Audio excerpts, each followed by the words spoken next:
അസ്സലാമു വറഹ്മത്തുള്ളാഹി. കേൾക്കുന്ന വിചാരിക്കുന്നു.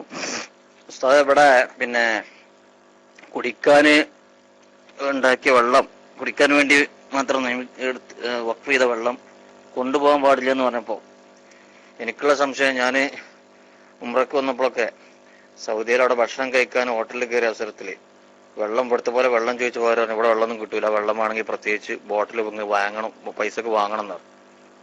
അപ്പോൾ അതങ്ങനെ വാങ്ങി. പിന്നെ വേറൊരു കൂട്ടർ അവിടുന്ന് ഹർമുകളിൽ നിന്ന് സംസം വെള്ളം കണ്ടമാനം കീസിലാക്കിയിട്ട് കൊണ്ടുവന്നുണ്ട്. അപ്പോൾ അതിനെക്കുറിച്ച് ചോദിച്ചപ്പോൾ റൂമിലൊന്നും വെള്ളം കുടിക്കാൻ ഉപ്പിന്റെ കുറച്ച് നേരത്തെ പറഞ്ഞ പോലത്തെ വെള്ളം ആണ് ഉണ്ടാവുക. അപ്പോൾ അതുകൊണ്ട് ഉറപ്പുള്ള വെള്ളം ഉണ്ടാവുക, അതുകൊണ്ട് കുടിക്കാൻ വേണ്ടിയിട്ട് ആണ് ഇങ്ങനെ കൊണ്ടുപോകുന്നത്. എല്ലാവരും 2, 3, 4 ഈ മസാഫിന്റെ അല്ലെങ്കിൽ നമ്മൾ കുടിക്കുന്ന വെള്ളത്തിന്റെ ബോട്ടിലൊക്കെ ആക്കിയിട്ടാണ് കീസിലാക്കി കൊണ്ടുപോകുന്നത്. അപ്പൊ അത് അനുവദനീയമാണോ എന്നാണ് എന്റെ ചോദ്യം. മൈക്ക് വിട്ടു. അസ്സലാമു അലൈക്കും വറഹ്മത്തുള്ളാഹി.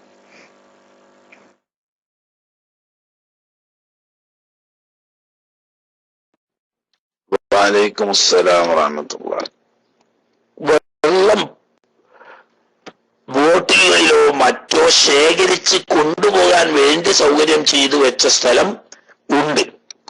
ഹറമിന്റെ പുറത്തു മുറ്റങ്ങളിൽ പ്രത്യേകം തിരക്കുള്ള സമയത്ത് സൗകര്യപ്രദമായി വെള്ളം കുടിക്കുകയോ കൊണ്ടുപോവുകയോ ചെയ്യാൻ വേണ്ടിയിട്ട് സൗകര്യത്തിൽ ശേഖരിച്ചതുണ്ട്. അതിൽ നിന്നിട്ട് കൊണ്ടുപോകാം, യാതൊരു കുഴപ്പമില്ല. ഇപ്പൊ പൊതുവെ കുറവാണ്. മറ്റേ ഹറമിന്റെ 4 ഭാഗത്തും ക്യാനുകളിൽ നിറച്ച് സംസം സ്വന്തമായി ക്യാനിൽ നിറച്ച് കൊണ്ടുപോകാനുള്ള വിശാലമായ സൗകര്യം ഉണ്ടായിരുന്നു. അതിൽ നിന്നൊക്കെ നിറച്ച് കൊണ്ടുപോവുകയും ചെയ്യാം. പക്ഷെ ഇപ്പൊ അതൊക്കെ എടുത്ത്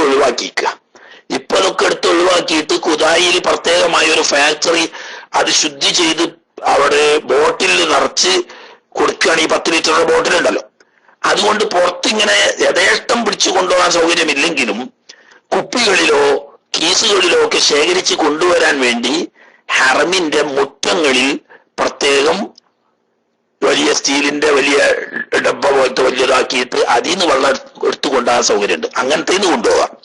അതേ സമയത്ത് അകത്ത് വെച്ചതിൽ നിന്നിട്ട് കൊണ്ടുപോകാൻ പാടില്ല. കാരണം എന്താന്ന് വെച്ചാൽ അതവിടെ മംനുആണ്. അത് ശേഖരിക്കാൻ വേണ്ടിയിട്ട് പാട്ടകളോ പാത്രങ്ങളോ അകത്ത് കൊണ്ടുപോകുന്നത് കണ്ടാൽ അവിടെ ഗേറ്റ് പാറാവുകാരത് വാങ്ങി വെക്കും. അവരെക്കാണ് ഒരിക്കലും അത് അകത്തേക്ക് കടത്താൻ സമ്മതിക്കുന്നില്ല. അപ്പൊ അതുകൊണ്ട് തന്നെ അതിന്റെ അകത്തുനിന്ന് അത് എടുത്തു കൊണ്ടുപോകാൻ പാടില്ല, മംനുആണ് എന്നാണല്ലോ അതിന്റെ അർത്ഥം.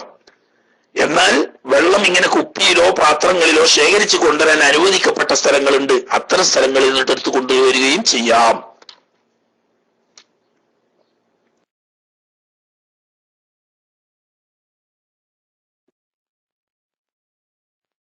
അതിനോടനുബന്ധിച്ചൊരു ചോദ്യം തന്നെ. പിന്നെ അങ്ങനെ നമ്മളിപ്പോ അവിടെ നിന്ന് കുടിക്കാൻ ഹറമിന്റെ അടുത്തും പിന്നെ കാബ ഷരീഫിന്റെ അടുത്തൊക്കെ കുടിക്കാൻ വേണ്ടി ഇങ്ങനെ വെള്ളം നിശ്ചയിക്കപ്പെട്ട സ്ഥലത്ത് നിന്ന് നമ്മൾക്ക് പെട്ടെന്ന് ഒളു നഷ്ടപ്പെട്ടു. അപ്പോൾ ഒളു എടുക്കുന്ന സ്ഥലത്തേക്ക് പോകാതെ ഈ കുടിക്കാൻ വെള്ളം സൗകര്യപ്പെടുത്തിയ സ്ഥലത്ത് നിന്ന് അവിടുന്ന് ചില ആൾക്കാരൊക്കെ ഒളു എടുക്കുന്നതും മുഖം കഴുകുന്നതും കാണാറുണ്ട്. അത് ശരിയാണോ എന്നാണ് എന്റെ 2ാമത്തെ ചോദ്യം. മൈക്ക് വിട്ടു. അസ്സലാമു അലൈക്കും വറഹ്മത്തുള്ളാഹി.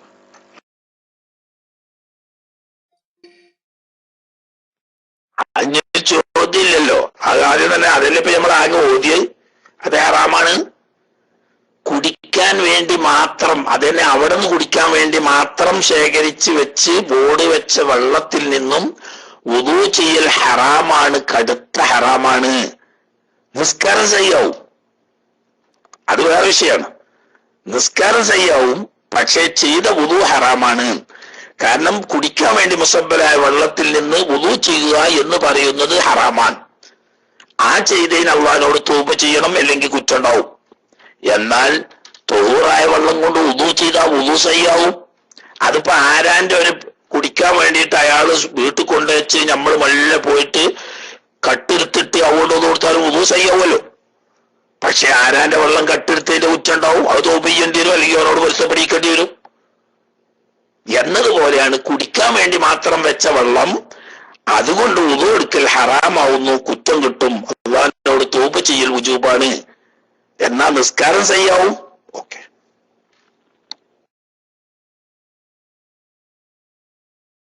അസ്സലാമു അലൈക്കും വറഹ്മത്തുള്ളാഹി വബറകാതുഹു. കേൾക്കുന്നുണ്ടോ ഉസ്താദ്? മറ്റാളെ ശബ്ദം കേൾക്കാത്തത് കൊണ്ടാണ്. കേൾക്കുന്നുണ്ടോ? ഹലോ ഓക്കെ ഉസ്താദ്, അതിന്റെ സംശയം, ഒരു മനുഷ്യനെ ബന്ദിയാക്കപ്പെടുകയോ അതല്ല ആ ഒരു മനുഷ്യനെ ജയിലിലാകപ്പെട്ട് കഴിഞ്ഞ് അയാളെ കൈകാലുകൾ രണ്ടും ബന്ദിയാക്കപ്പെട്ട അവസ്ഥയിൽ ഒരു ഇരുട്ട് റൂമിൽ ഇയാളെ ബന്ദിയാക്കി കഴിഞ്ഞാൽ ഈ അവസ്ഥയിൽ ഇയാൾക്ക് കിബില അറിയുകയോ ഉളു എടുക്കാനോ സാധിക്കുന്നില്ല. ഇങ്ങനെയുള്ള അവസ്ഥയിൽ നിസ്കാരം നമുക്ക് നിർബന്ധമാണല്ലോ, ഒഴിവാക്കാൻ പറ്റില്ല. ഈ അവസ്ഥയിൽ ദിവസങ്ങളോളം ഈ മനുഷ്യനെ പിടിച്ച് കെട്ടിയിട്ട് ഈ അവസ്ഥയിൽ എങ്ങനെ നിസ്കരിക്കും എന്നാണ് അതിന്റെ സംശയം. ഈ അവസ്ഥ നമ്മൾ മനസ്സുകൊണ്ട് നിസ്കരിക്കല എങ്ങനെയാണ് ഉസ്താദ് വിശദീകരിക്കുന്നത് താല്പര്യപ്പെടുന്നു. ഉസ്താദിന് ആഫിയത്തും ആരോഗ്യം അള്ളാഹു പ്രദാനം ചെയ്യട്ടെ എന്ന് പ്രാർത്ഥിച്ചുകൊണ്ട് ഞാൻ മൈക്കോടുന്നു. അസ്സലാമു അലൈക്കും വറഹ്മത്തുള്ളാഹി വബറകാതുഹു.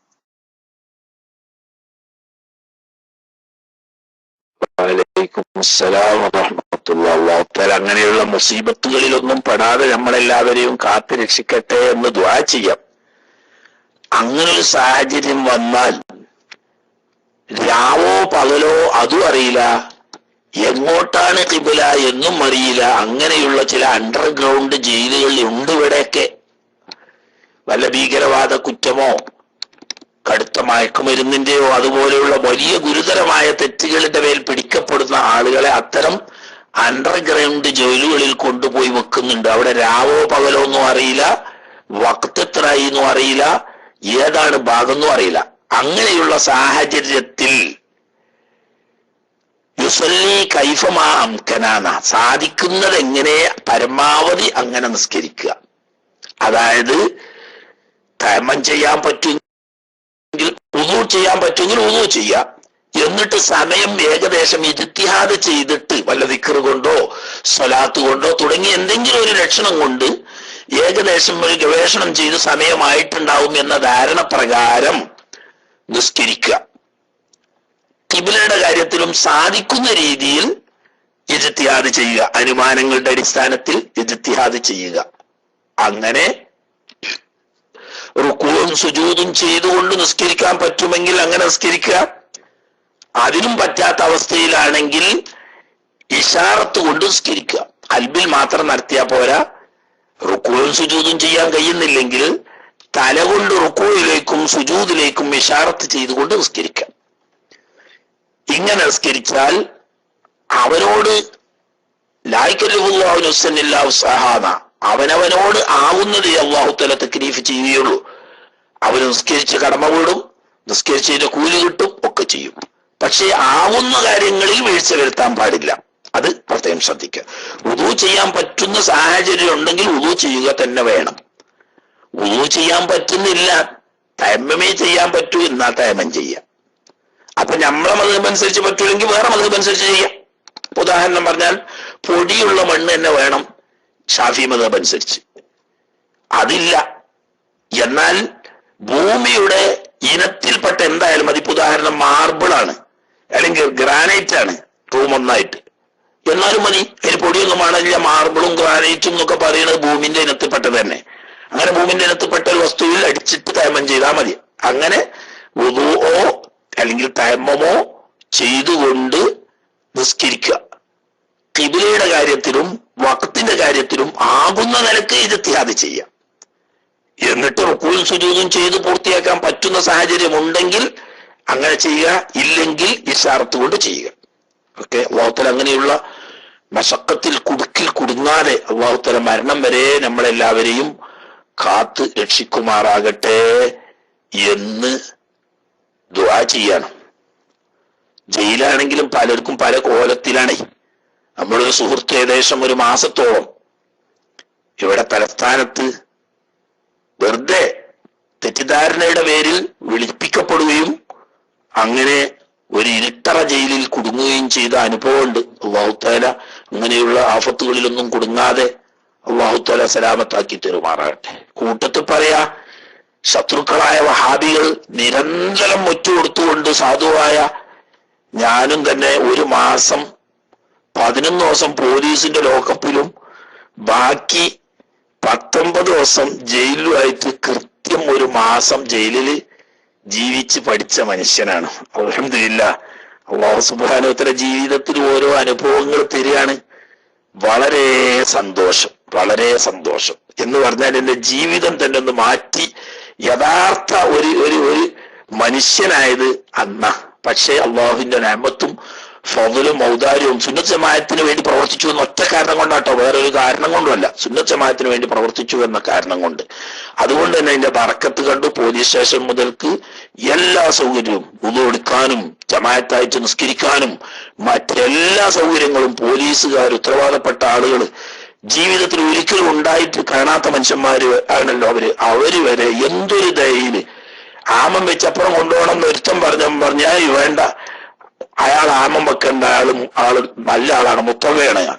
അപ്പൊ മറ്റോ പറഞ്ഞ പാഞ്ഞാലോ, അപ്പൊ ഇപ്പം പറയാണ് ഓൻ പായില്ല, ഞാൻ വാക്ക് തരാൻ. ഞാനൊരു വാക്കിൽ പോലും ബന്ധപ്പെട്ടിട്ടില്ല. അങ്ങനെ തുടങ്ങിയിട്ട് ജയിലിന്റെ നിയമപ്രകാരം വാച്ച് കെട്ടാൻ പാടില്ല.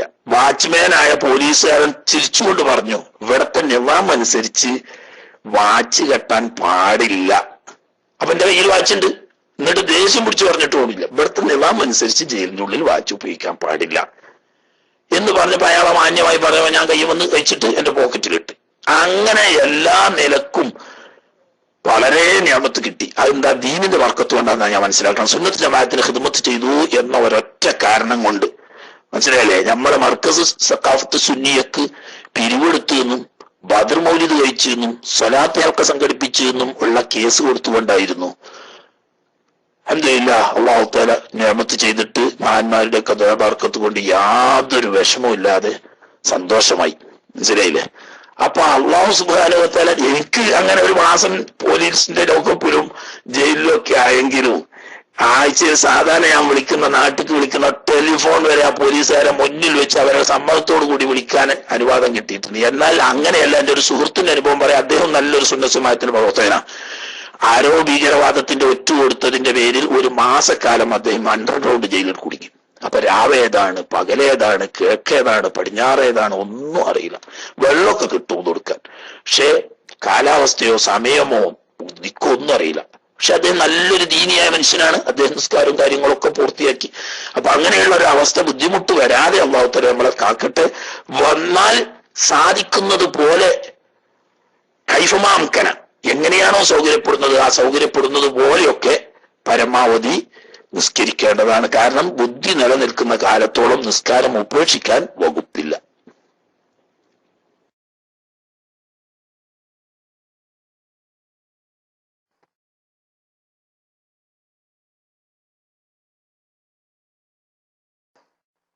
അസ്സലാമു ഉസ്താദേ, സുന്നത്ത് നിസ്കരിക്കുന്നവർക്ക് ഫർദ് നിസ്കരിക്കുന്നവരോടും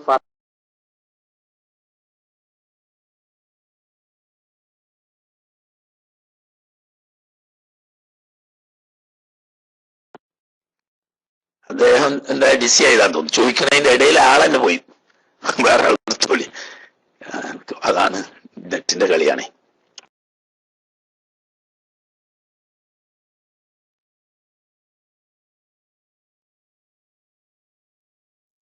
അസ്സലാമു അലൈക്കും വറഹ്മത്തുള്ളാഹി വബറകാതുഹു. ഉസ്താദ്, എൻ്റെ പി സിക്ക് അല്പം തകരാറുണ്ട്. ഉസ്താദിൻ്റെ ഒരു 10 മിനിറ്റോളം ദർസ് ഉണ്ടായിരുന്നില്ല. അത് ഈ പി സിയിൽ മാത്രമല്ല, എവിടെയും എല്ലാം ബൈലക്സ് പ്രോബ്ലം ആയിരുന്നു. ഉസ്താദ്, നേരത്തെ വായിച്ച ഇബാറത്ത് ഫസ്റ്റ് തുടക്കത്തിൽ നിനക്ക് കേട്ടിരുന്നില്ല ഉസ്താദെ. ഫായിദത്തുൻ ഇഹ്റമു തതഹുറു ബിൽ മുസ്ബിലി. ഇത് ഈ വെള്ളത്തെ നമ്മൾ ഈ മുസബ്ബലായ വെള്ളം എന്നും പറയുന്നത്, അല്ലാതെ മുസബ്ബലായ വെള്ളമാണോ മുസ്ബിലാണോ? ഈ മൗഖൂഫും മുസബ്ബലും തമ്മിലുള്ള വ്യത്യാസം എന്താണ് ഉസ്താദ്? ഒന്ന് പറഞ്ഞാൽ ഉപകാരമായിരിക്കും. ജസാക്കുമുല്ലാഹ് ഖൈറൻ. ഉസ്താദ് വിശദീകരിച്ചിട്ടുണ്ടെങ്കിൽ സോറിയാണ്. അസ്സലാമു അലൈക്കും.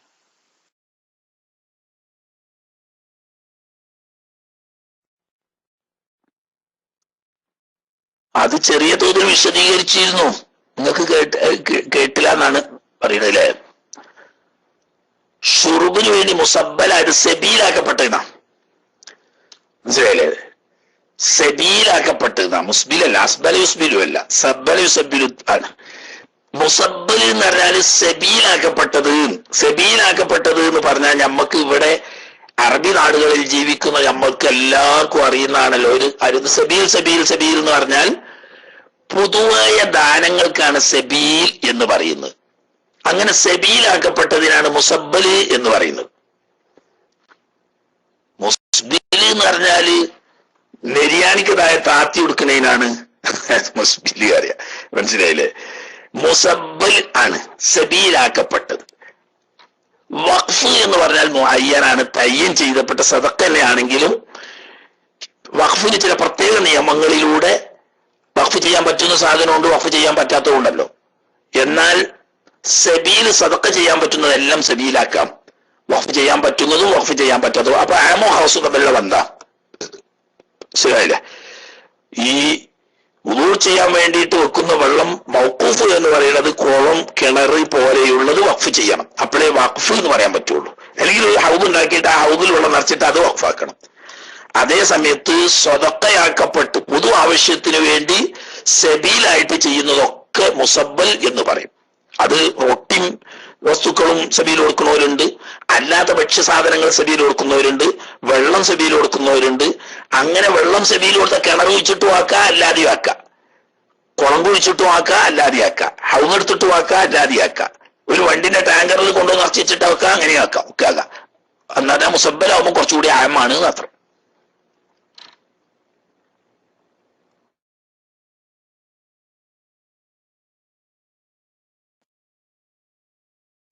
ജസാക്കുമുല്ലാ ഉസ്താദ്. അപ്പൊ ഇവിടെ വായിക്കേണ്ടത് യുഹ്റമു തഹറു ബിൽ മുസ്ബിലിനെ മുസബ്ബലി എന്ന് തന്നെ ഉസ്താദ് വായിക്കേണ്ടത്. പിന്നൊന്ന് ഈ അറഫയില് ഈ ഭക്ഷണം കൊടുക്കുന്നുണ്ട്, അപ്പോ അത് മുസബ്ബലായ ഭക്ഷണം പൊതി കൊടുക്കുന്നുണ്ട്. അത് സാധാരണക്കാരായ ആൾക്കാർക്ക് വാങ്ങാൻ പറ്റുമോ, അത് എല്ലാവർക്കും ആമായിട്ട് കൊടുക്കാണ് ഉസ്താദെ? അതൊന്ന് വിശദീകരിച്ചാൽ രണ്ടെണ്ണം. അസ്സലാമു അലൈക്കും.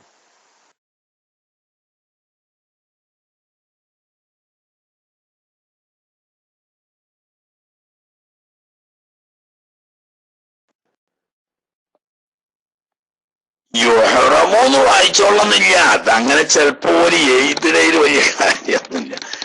യഹ്റുമു തതഹുറു എന്ന് പറഞ്ഞിട്ട് ഈ ഹറുമ യഹ്റുമുന്റെ ഫായില് തതഹുറായിട്ട് വെച്ചാൽ മതിയല്ലോ.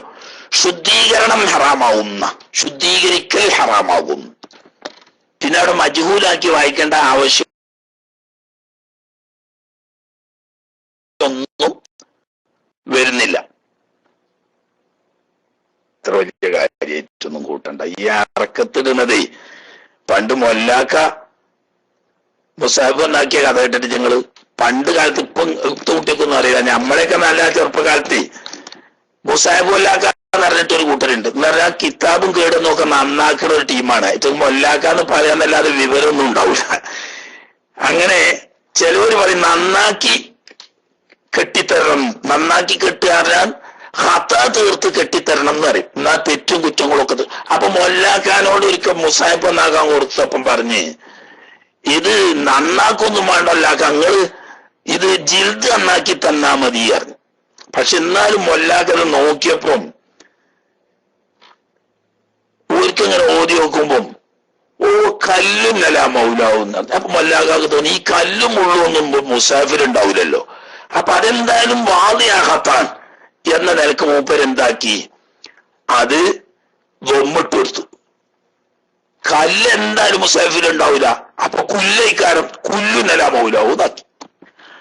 അതുപോലെ തന്നെ പിന്നെ കുറച്ചിങ്ങോട്ട് താഴെ തൊട്ട് പോകുന്നു സൊഫൻ സൊഫൻ, അതെന്തായാലും രണ്ടിട്ടുണ്ടാവില്ലല്ലോ. അതൊക്കെ ഈ അച്ചടിയിൽ കല്ലച്ചിന്റെ കാലല്ലേ, അച്ചടി പേച്ചയ്ക്കാരാണ് ഒരു കല്ല് മൂപ്പര് വെട്ടി. ഇങ്ങനെ മുസാഹിബ് കൊണ്ടുവന്ന് കൊടുത്തവൻ പറഞ്ഞു, ഞാൻ കാര്യമായിട്ടൊന്നും വാലിയ ഹത്തൊക്കെ തീർത്തുന്ന് എന്ന ജാതി വാലിയ ഹത്ത് തീർത്ത ചില അറക്കത്തിടൽ ഉണ്ടാവുമ്പോൾ അത് നോക്കിയിട്ട് നമ്മൾ വായിച്ചാൽ ചിലപ്പോ നമ്മൾ കോത്തിറങ്ങും. അവിടുത്തെ അറക്കത്ത് നോക്കണ്ട, ലൊബുത്തുണ്ടോ ഹാഷിക്കാരെങ്കിലും ലൊബുത്താക്കിയെങ്കിൽ പറയാം, ഇല്ലെങ്കിൽ അവിടെ ഇബാറത്ത് സഹിയാവുന്നവർക്ക് മഅറൂഫ് ആയിട്ട് വായിച്ചാൽ മതി. ഓക്കെ.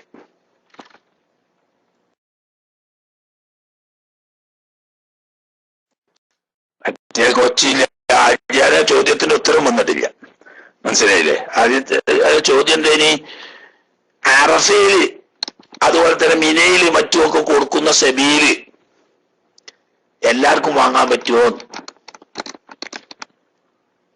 ഹുജ്ജാജുകൾക്ക് ഗവൺമെന്റ് വക ബൈത്തുൽ മാലിൽ നിന്നിട്ട് മസാലിഹിന്റെ ഫണ്ടിൽ നിന്നിട്ട് സദഖ ചെയ്യുക എന്നത് പൂർവ്വകാലത്തെ ഉണ്ട്. ആ അടിസ്ഥാനത്തിൽ അത് സാധാരണക്കാരായ കഴിവുള്ളവർക്കും അല്ലാത്തവർക്കും ഒക്കെ വാങ്ങാവുന്നതാണ്. അതുപോലെ തന്നെ കമ്പനികളായ പല കമ്പനികളും അവരുടെ സദക്കയുടെ ഒരു ഭാഗം എന്ന നിലക്ക് ഹാജിമാർക്ക് സദക്ക എന്ന നിലക്ക് പൊതുവായി കൊണ്ടുവരുന്നതാണ്. അതിൽ നിന്ന് സാധാരണക്കാർക്കും കഴിവുള്ളവർക്കും പാവങ്ങൾക്കും ഒക്കെ വാങ്ങാവുന്നതാണ്. എന്നാൽ ഫുഖറാ മസാക്കീന് മാത്രം തയ്യിനാക്കിക്കൊണ്ട് ഹജ്ജിന്റെ മശായറുകളിൽ സദക്ക ചെയ്യാറ് കുറവാണ്. അങ്ങനെ ഏതെങ്കിലും അറിയപ്പെട്ടാൽ അത് സാധുക്കൾക്ക് മാത്രമേ വാങ്ങാൻ പാടുള്ളൂ. അല്ലാത്തത് പൊതുവെ ഹജ്ജാജിമാർക്കുള്ള തോസിയെ ഒരു വിശാലത കൊടുക്കുക എന്ന നിലക്ക് ഗവൺമെന്റും അല്ലാതെ പ്രൈവറ്റ് മാനേജ്മെന്റ് കമ്പനികളും ഒക്കെ ചെയ്യുന്നത് പൊതുവായ സദക്കയാണ്. അതിൽ നിന്നിട്ട് കഴിവുള്ളവർക്കും അല്ലാത്തവർക്കും വാങ്ങാവുന്നതാണ്.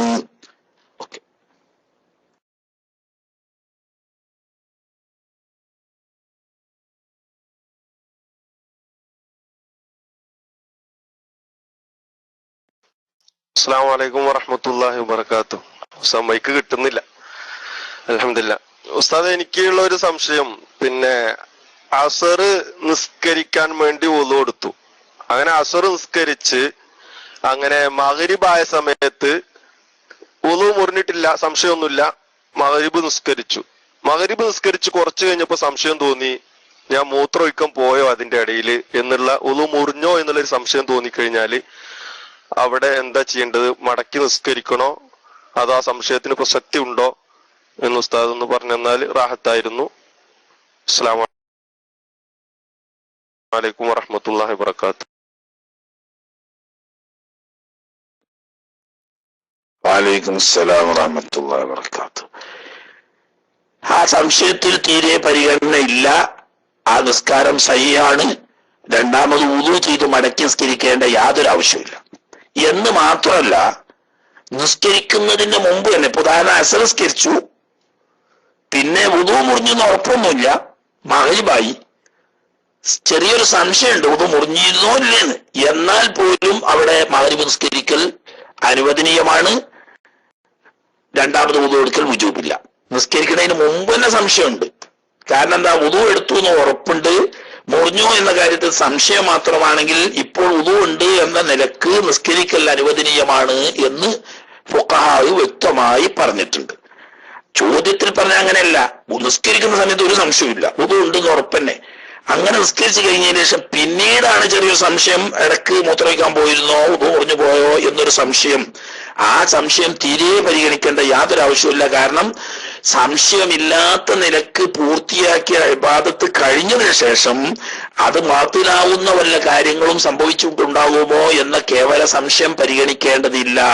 എന്ന് മാത്രമല്ല, വുളു എടുത്ത് നിസ്കരിച്ചതിന് ശേഷം വുളു മുറിഞ്ഞോ ഇല്ലേ എന്ന് കേവല സംശയം ഉണ്ടാകുമ്പോ തന്നെ ഫർദ് നിസ്കരിക്കാം.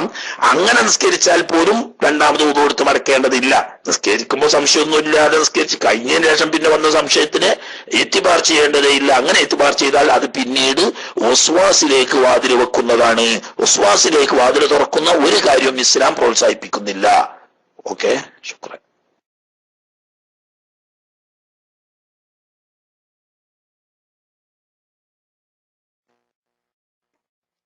അസ്സലാമു അലൈക്കും.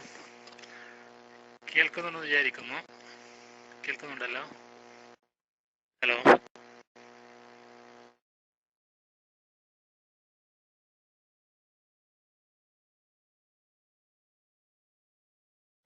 ഹലോ.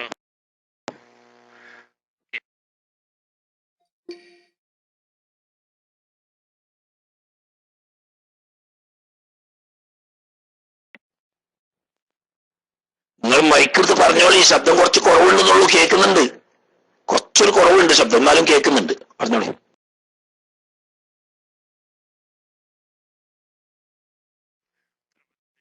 അസ്സലാമു അലൈക്കും. ഹലോ ഉസ്താദേ, ഈ ഇഖാമത്ത് കൊടുക്കുന്ന സമയത്ത് ഖദ് ഖാമത്ത് സലാ എന്ന് പറയുന്ന സമയത്ത് അത് കേട്ടവറിന് ഖാമഹ അല്ലാഹു വ അദാമഹ എന്ന് ചൊല്ലുന്നുണ്ടല്ലോ ഉസ്താദ്. അത് സുന്നത്താണ് എന്താണ്? എവിടെ ഒരാൾ അത് ബിദ്അത്ത് എന്ന് പറയുന്നു. അതുകൊണ്ടാണ് ചോദിച്ചത് ഉസ്താദ്. അസ്സലാമു അലൈക്കും. അത് നല്ല കാര്യമാണ്, ചെയ്യേണ്ടതാണ്. ചെയ്യാവുന്നതാണ്. വഹാബികൾക്ക് അള്ളാഹു സുബ്ഹാനഹു വ തആല പണ്ടെന്ന ബുദ്ധിയും അറിവും രണ്ടും കൊടുത്തിട്ടില്ല. അതിൽപ്പെട്ട ചില പൊട്ട വഹാബികൾ പറയുന്നതാണ് അത് സ്വഹീഹായ ഹദീസ് കൊണ്ട് സ്ഥിരപ്പെട്ടിട്ടില്ല, അങ്ങനെ ഹദീസിലുണ്ട്, പക്ഷേ ആ ഹദീസ് സനദ് പ്രബലമല്ലാത്തത് കൊണ്ട് അത് ബിദ്അത്താണ്. എന്താ ഇപ്പൊ ഈ ബിദ്അത്തിന്റെ അർത്ഥം? എന്താ ഇപ്പൊ ഈ ബിദ്അത്തിന്റെ അർത്ഥം? ബിദ്അത്ത് എന്ന് പറഞ്ഞാൽ ഖുർആനിൽ പറയപ്പെട്ട ഒരു കാര്യത്തിനെതിരാവുക, അതല്ലെങ്കിൽ തിരുസുന്നത്ത് ഹദീസിൽ അറിയപ്പെട്ട ഒരു കാര്യത്തിനെതിരാവുക, അതല്ലെങ്കിൽ ബഹുമാനപ്പെട്ട സഹാബാ കിറാമുകളുടെ ഇജ്മാഇന് എതിരാകുക. ഈ മൂന്നാലൊന്നിന് എതിര് വരുമ്പോഴാണ് ഒരു കാര്യം ബിദ്അത്താകുന്നത്.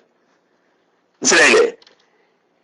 അഖാമഹ അല്ലാഹു അദാമഹ വജഅലനി മിൻ സ്വാലിഹി അഹ്ലിഹ, അല്ലെങ്കിൽ വജഅലനി മിൻ സ്വാലിഹി അഹ്ലിഹ.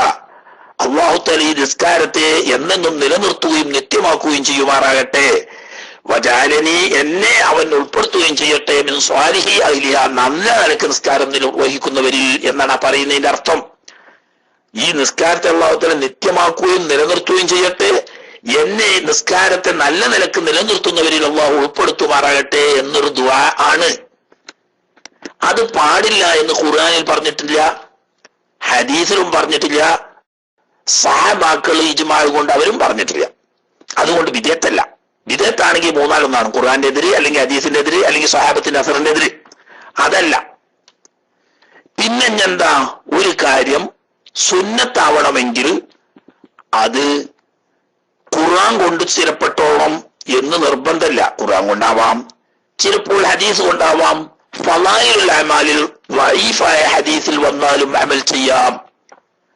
ഫളായിലുൽ അമാൽ എന്ന് പറഞ്ഞാൽ ഒരു കാര്യം ചെയ്യുന്നത് വലിയ പുണ്യമുണ്ട് എന്ന് അറിയിക്കാൻ വേണ്ടിയിട്ട് വഈഫായ ഹദീസായാലും മതി, അതുകൊണ്ട് അമൽ ചെയ്യാം. ദുആ, അള്ളാഹിനോട് ദുആർക്കണം എന്ന് ഖുർആനിലുണ്ട്, ഹദീസിലൊക്കെ ഉണ്ട്. എന്നാൽ ഈ സ്ഥലത്ത് ഇങ്ങനെ ദുആർന്നാൽ അതുകൊണ്ട് ഗുണമുണ്ട് എന്ന് അറിയിക്കുന്ന ഹദീസ് സനദ് കുറച്ച് ബലഹീനമാണെങ്കിലും ആ ഹദീസ് അനുസരിച്ച് അമൽ ചെയ്താൽ ഫളായിലുൽ അമാലിൽ ആയതുകൊണ്ട് അതടിസ്ഥാനത്തിൽ സുന്നത്താണെന്ന് പറയാം. അപ്പൊ ആ നിലക്ക്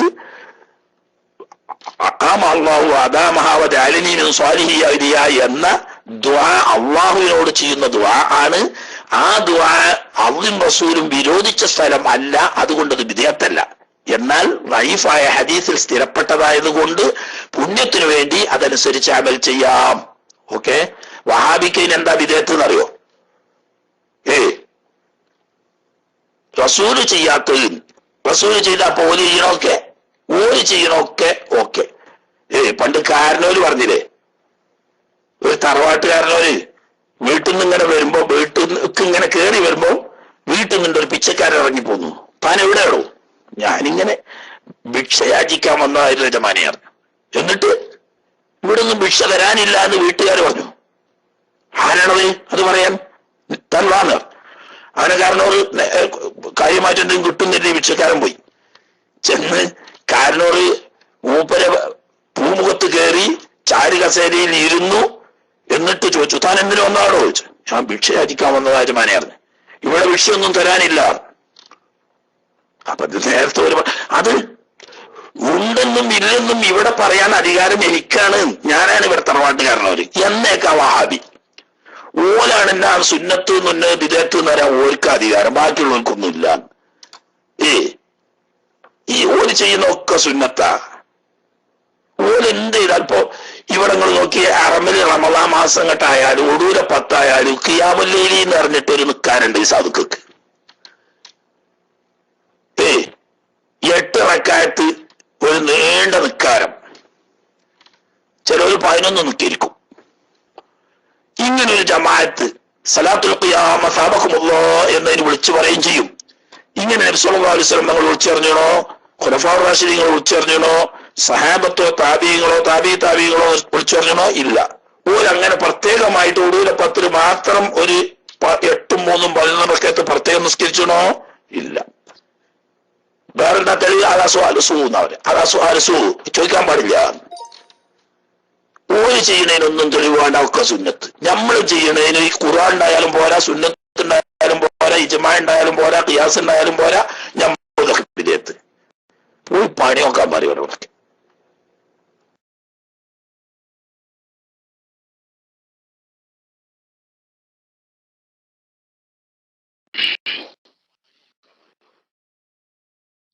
അസ്സലാമു അലൈക്കും വറഹ്മത്തുള്ളാഹി വബറകാതുഹു. മൈക്ക് ചാടി ക്ഷമിക്കാം, കുറെ കാത്തൊന്നും ആരെയും കാണുന്നില്ല, അതുകൊണ്ടാണ്. സോ അത് ആദ്യമായി പറയാനുള്ളത്, എന്റെ ഉമ്മയുടെ അനുജത്തിയുടെ ഭർത്താവ് ഇന്നലെ ഞാൻ സുബൈക്ക് ചെന്നൈ വെച്ച് മരണപ്പെട്ടു. അബ്ദുള്ള കോയ മുസ്ലിയാർ പൂന്നൂർ എന്ന് പറയുന്നവരും ഞാൻ ചെന്നൈ വെച്ച് മരണപ്പെട്ടു. 2 ദിവസം അൽമക്കറിന് ഇതായതുകൊണ്ട് ചെറിയ തിരക്കിലായിരുന്നു. ഇപ്പോഴാണ് ക്ലാസ് റൂമിൽ എത്താൻ കഴിഞ്ഞത്. ഇൻഷാല്ലാ പ്രത്യേകം എല്ലാവരും ദുആ ചെയ്യുക. അബ്ദുള്ള കോയ മുസ്ലിയാർ എന്നാണ് പേര്. ക്ലാസ് റൂമിൽ പറഞ്ഞിട്ടുണ്ടോ എന്ന് അറിയില്ല, ഞാൻ പറയാൻ വേണ്ടി പറഞ്ഞിരുന്നു. എല്ലാവരും ഇൻഷാല്ലാ പ്രത്യേകം ദുആ ചെയ്യുക, മയ്യിത്ത് നിസ്കാരത്തൊക്കെ ഉൾപ്പെടുത്തുക. പിന്നെ അടുത്ത വിഷയം ഒരു സംശയമായിരുന്നു.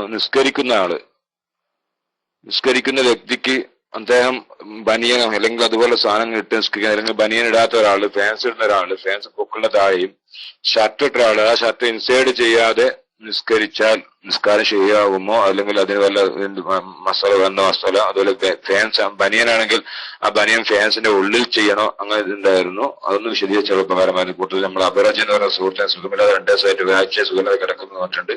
അപ്പം 10 ഇൻഷാല്ലാ എല്ലാവരും ദുആ ഉൾപ്പെടുത്തണം എന്ന് വസിയത്തോടെ മൈക്കിൽ യൂസ് ചെയ്യുന്നു. അസ്സലാമു അലൈക്കും വറഹ്മത്തുള്ളാഹി തആല വബറകാതുഹു.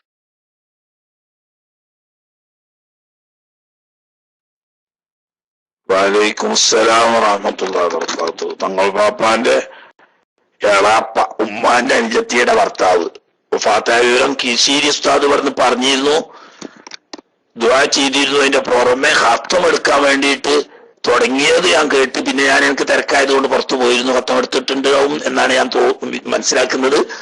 ഇല്ലെങ്കിൽ ഇനിയും തുടർന്നെടുക്കാവുന്നതുമാണ്. കീശേരി ഉസ്താദ് നേരത്തെ ഉണ്ടായിരുന്നു. അല്ലാഹു സുബ്ഹാനഹു വ തആല ഇളയമല്ല, ഇളയമാന്റെ ഭർത്താവ് അല്ലേ? അങ്ങനെയല്ല, ഇളയമാന്റെ ഭർത്താവ്. അതെ അതെ, ഇളയമാന്റെ ഭർത്താവ്, ഇളയമല്ല.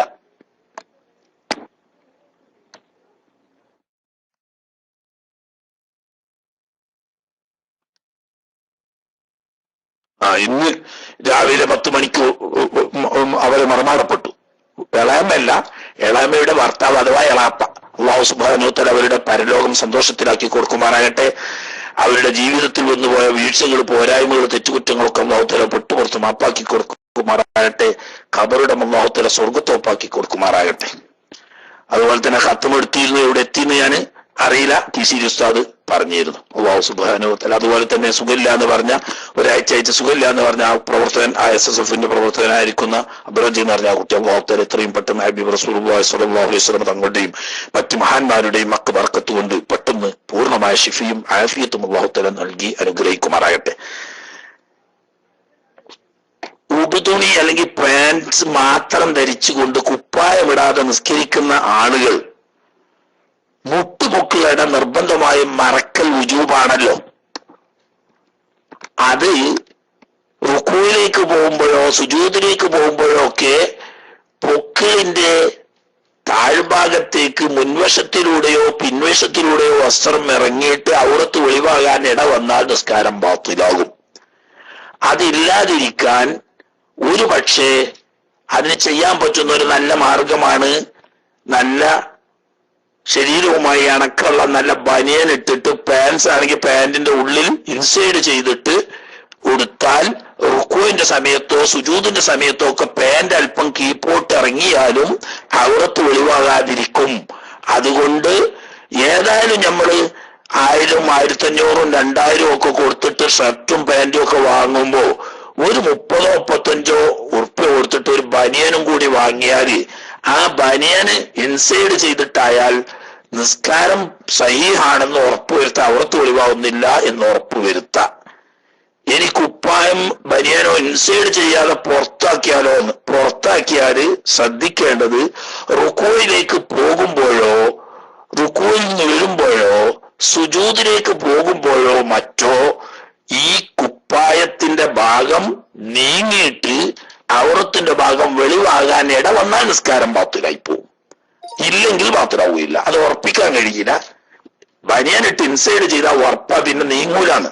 മറ്റേത് ബാത്തിലാണെന്ന് ഉറപ്പില്ലെങ്കിലും സൂക്ഷിക്കേണ്ടതാണ്. കാരണം ഈ കുപ്പായം എന്താവും എന്നറിയാം, സുജൂദിലേക്കൊക്കെ പോകുന്ന സമയത്ത് മേപ്പോട്ട് കയറും. പാന്റ് ആണെങ്കിൽ കീപ്പോട്ടും പോവും. അങ്ങനെ വരുമ്പോൾ ചിലപ്പോൾ ഔറത്ത് വെളിവാകാൻ ഇടയുണ്ട്. ഔറത്ത് വെളിവായാൽ ബാത്തിലാവും.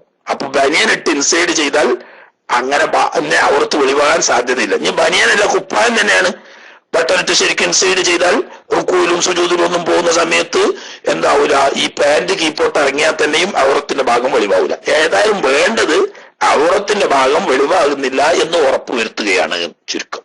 ഓക്കെ.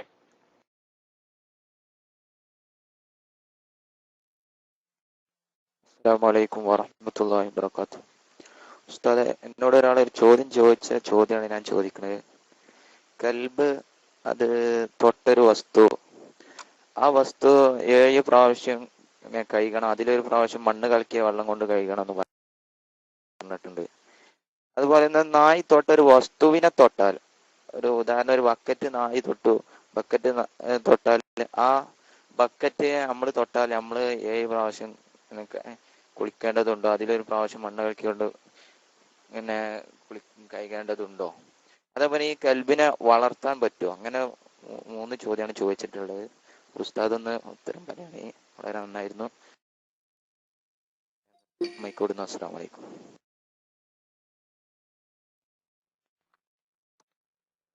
വലൈക്കും അസ്സലാം.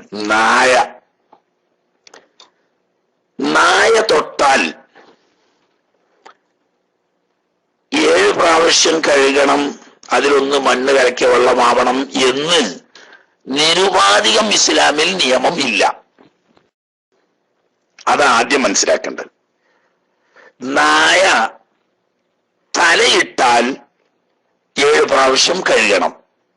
അല്ലാത്ത ശരീരഭാഗങ്ങളാണെങ്കിൽ 2/1 നനവുണ്ടെങ്കിൽ, അഥവാ തൊട്ട ഈ പട്ടിയുടെ ശരീരത്തിലോ തൊടപ്പെട്ട പാത്രം അല്ലെങ്കിൽ വസ്തു പോലത്തെ ഇതിലോ 2/1 നനവുണ്ടെങ്കിൽ അത് 7 പ്രാവശ്യം കഴുകണം.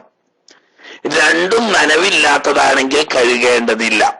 അതേസമയത്ത് തലയിട്ടാൽ ഈ നായയുടെ മുഖം, അതിന് മൂക്കും ചുണ്ടും 24 മണിക്കൂറും നനവുള്ളതായിരിക്കും. അതുകൊണ്ടാണ് അവിടെ നനവുണ്ടെങ്കിൽ എന്ന് പറയേണ്ട ആവശ്യമില്ല, തലയിട്ട എന്തായാലും കഴുകണം. തലയിട്ടതല്ലാതെ അതിന്റെ ശരീരഭാഗം ഒട്ടിയതാണെങ്കിൽ അതിന്റെ ശരീരത്തിൽ നനവുണ്ടായാൽ കഴുകണം. അതല്ലെങ്കിൽ ഈ തൊട്ട വസ്തുവിൽ നനവുണ്ടെങ്കിൽ കഴുകണം.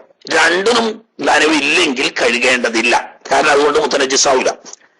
എന്നതുപോലെ തന്നെ ഈ പാത്രത്തിൽ മനുഷ്യൻ, ഈ നായ തലയിട്ട പാത്രത്തിൽ മനുഷ്യൻ തൊട്ടാൽ തൊട്ട ഭാഗം അതും തന്നെ 2/1 നനവുണ്ടെങ്കിലേ വേണ്ടൂ. നായ തലയിട്ട തന്നെയാണ് ഉണങ്ങി കിടക്കുക, പിന്നെ അതിന്റെ തലയിട്ട ഭാഗമൊക്കെ ഉണങ്ങിയാണ്. അങ്ങനെ കയ്യിന് നനവില്ലാതെ അവിടെ തൊട്ട ആ കയ്യിന് കുഴപ്പമില്ല. അപ്പൊ 2/1 നനവുണ്ടെങ്കിലേ ഒരു വസ്തുവിൽ നിന്നിട്ട് മറ്റൊരു വസ്തു മുത്തനജിസാവുകയുള്ളൂ. അത് നായ ഉൾപ്പെടെ എല്ലാത്തിനും കണക്കാ തന്നെ. നല്ലൊരു ചാണകം നജസാണല്ലോ, ഉണങ്ങിയൊരു ചാണകം നനവില്ലാത്ത ഒരു കൈ കൊണ്ട് തൊട്ടു അല്ലെങ്കിൽ എടുത്തു, അതുകൊണ്ട് കൈ കഴുകേണ്ട രുചിയില്ലല്ലോ. കയ്യിന് നനവ് വേണം, അല്ലെങ്കിൽ ചാണകത്തിന് നനവ് വേണം. 2 എന്നതുപോലെ തന്നെ നായൻ്റെതും 2/1 നനവുണ്ടെങ്കിലേ കഴുകൽ രുചിയാവുള്ളൂ. അങ്ങനെ നനവുണ്ടെങ്കിൽ ഈ നജസ് പുരണ്ട സ്ഥലം അത് നനവുണ്ട്, അല്ലെങ്കിൽ തൊട്ട കൈ നനവുണ്ട്, 2/1 നനവുണ്ടെങ്കിൽ ഈ കൈ നജസാവും. അപ്പൊ കഴുകണം. അതിനുള്ള, അല്ലാതെ കുളിക്കുക എന്നതിന്റെ വകുപ്പില്ലട്ടാ. കുളിക്കണമെങ്കിൽ ജനാപത്തുണ്ടാകണം. നജസായ കുളിക്കുക എന്നൊരു ഇസ്ലാമിലൊരു നിയമമില്ല. എവിടെയാണോ നജസായത് അവിടെ കഴിയാ മതി. ഇപ്പൊ ഉദാഹരണം, ഒരു നായ നമ്മളെ ശരീരം നിൽക്കുമ്പോ ഇങ്ങനെ പാഞ്ഞു, ഇപ്പൊ നായന്റെ കാലുമൽ വെള്ളം നനവുണ്ട്, അല്ലെങ്കിൽ നമ്മളെ കാല് നനഞ്ഞിരുന്നു, ആ സമയത്ത് നമ്മളെ കാലുമ കൂടെ ചവിട്ടിയിട്ടാണ് പാഞ്ഞു. അപ്പൊ നായന്റെ കാല് കൊണ്ട് നമ്മളെ കാലുമ ചവിട്ടി, നമ്മളെ കാല് നനവുണ്ട് അല്ലെങ്കിൽ നായന്റെ കാലിൽ നനവുണ്ട്, 2/1 നനവുണ്ടെങ്കിൽ നമ്മളെ കാല് 7 പ്രാവശ്യം കഴുകണം. അത് കുളിക്കേണ്ട പ്രശ്നം ഒന്നായിരുന്നു. കുളിക്കുക എന്ന് പറയണതല്ല, കുളിക്കല്ല വേണ്ട, നജസായ സ്ഥലം കഴുകണം. അത് ഈ തൊട്ട സ്ഥലത്തോ കയ്യുമ്മലോ 2/1 നജസുണ്ടെങ്കിൽ അത് 7 വട്ടം കഴുകണം. അപ്പൊ കാരണം ഉണ്ടാവുകൊണ്ട് മുത്തനജിസാവും. അതന്നെ. ഓക്കെ.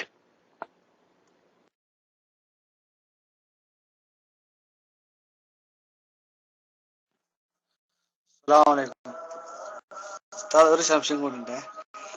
അത് IC കിടക്കുന്ന ഒരു വ്യക്തി, ഇയാള് ആക്സിഡന്റ് ആയി കിടക്കുക.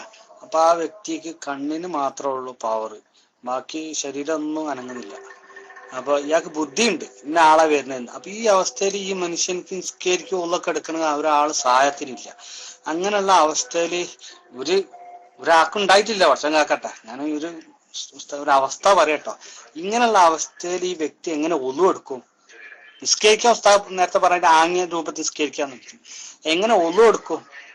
അതിനെ കുറിച്ചൊന്ന് വിശദീകരിക്കുന്നു. അസ്സലാമു അലൈക്കും വറഹ്മത്തുള്ളാഹി മൈക്രോൺ.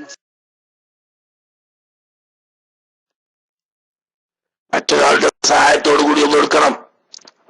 അങ്ങനെ സൗജന്യമായിട്ട് സഹായം ചെയ്യാൻ ആളുണ്ടെങ്കിൽ അങ്ങനെ ചെയ്യണം. സൗജന്യമായിട്ട് ആരും ചെയ്തു കൊടുക്കാനില്ല. കൂലി കൊടുത്തെങ്കിലേ ചെയ്തു കൊടുക്കുള്ളൂ. ഇയാൾക്ക് സാമ്പത്തികമായി കൂലി കൊടുത്ത് ചെയ്യിക്കാൻ പറ്റുമെങ്കിൽ കൂലി കൊടുത്തെങ്കിലും മറ്റൊരാളെ കൊണ്ട് അത് ചെയ്യിക്കണം. ഓക്കെ, ഇങ്ങനെയുള്ളൊന്നും അവസ്ഥ വരാതെ അല്ലാഹു തആല നമ്മളെ കാക്കുമാറാകട്ടെ. അഥവാ വന്നാൽ അങ്ങനെയാണ് വേണ്ടത്. എന്ന് പറഞ്ഞാൽ മറ്റൊരാളോട് ചെയ്യിക്കുക, അത് സൗജന്യമായി ചെയ്യുകയാണെങ്കിൽ അങ്ങനെ ചെയ്യാം. സൗജന്യമായിട്ട് ചെയ്യാൻ തയ്യാറില്ല, കൂലി കൊടുക്കണം. കൂലി കൊടുക്കാൻ സാമ്പത്തികമായിട്ട് ഇയാൾക്ക് കഴിവുണ്ട് എങ്കിൽ അയാൾ കൂലിക്കൊരാളെ വെച്ചുകൊണ്ട് ഉദു ചെയ്യിപ്പിച്ച് നിസ്കരിക്കേണ്ടതാണ്.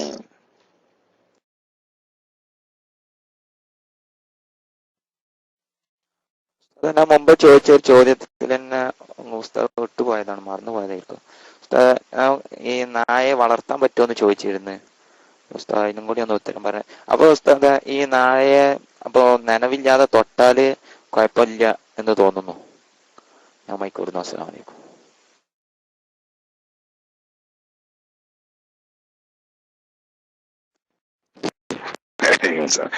ഞങ്ങളെ പഴയ കണക്കനുസരിച്ച് ഒരു ചോദ്യം അവർക്ക് ചോദിക്കാൻ പാടുള്ളൂ എന്നുള്ള അതിന്റെ കാരണം വേറൊന്നും ഉണ്ടായിട്ടില്ല. ഒന്ന് പറയുമ്പോഴത്തേനും മറ്റേ മറക്കും. നിങ്ങൾ 3 ഒന്നിച്ച് ചോദിച്ചാൽ 2 ഏകദേശം എത്തിയല്ലോ. 3ാമത്തെ മറന്നുപോയതാണ്. അതാണ് അതിന്റെ കണക്ക്. മറന്നു ഓർമ്മ ഉണ്ടാവില്ല. നായയെ വളർത്താൻ പറ്റുമോ എന്ന് ചോദിച്ചാൽ അനുവദനീയമായ കാര്യത്തിന് വേണ്ടിയിട്ട് വളർത്താം. അതായത് വേട്ട പഠിപ്പിച്ച പട്ടിയാണെങ്കിൽ വേട്ടക്ക് വേണ്ടിയിട്ട് എന്ന ഉദ്ദേശത്തോടു കൂടി നായയെ വളർത്താം. അതുപോലെ തന്നെ മൃഗങ്ങളെ പോറ്റാൻ വേണ്ടിയിട്ട്, അതായത് കാലി മേക്കാൻ വേണ്ടിയിട്ട് അത് പഠിപ്പിച്ച നായകളെ ആ ആവശ്യത്തിന് വേണ്ടി പോറ്റാം. വീട്, സ്വത്ത് എന്നിവ കാവലിന് വേണ്ടി അതിന് പര്യാപ്തമായ അറിവുള്ള നായയെ പോറ്റാം. ഇങ്ങനെ വീട് കാക്കുക, അതുപോലെ കൃഷി സംരക്ഷിക്കുക, മൃഗങ്ങളെ മേക്കുക, വേട്ടയാടുക തുടങ്ങിയ ആശയങ്ങൾക്ക് വേണ്ടി അതിന് പറ്റുന്ന നായയെ വളർത്താവുന്നതാണ്. അത് അനുവദനീയമാണ്.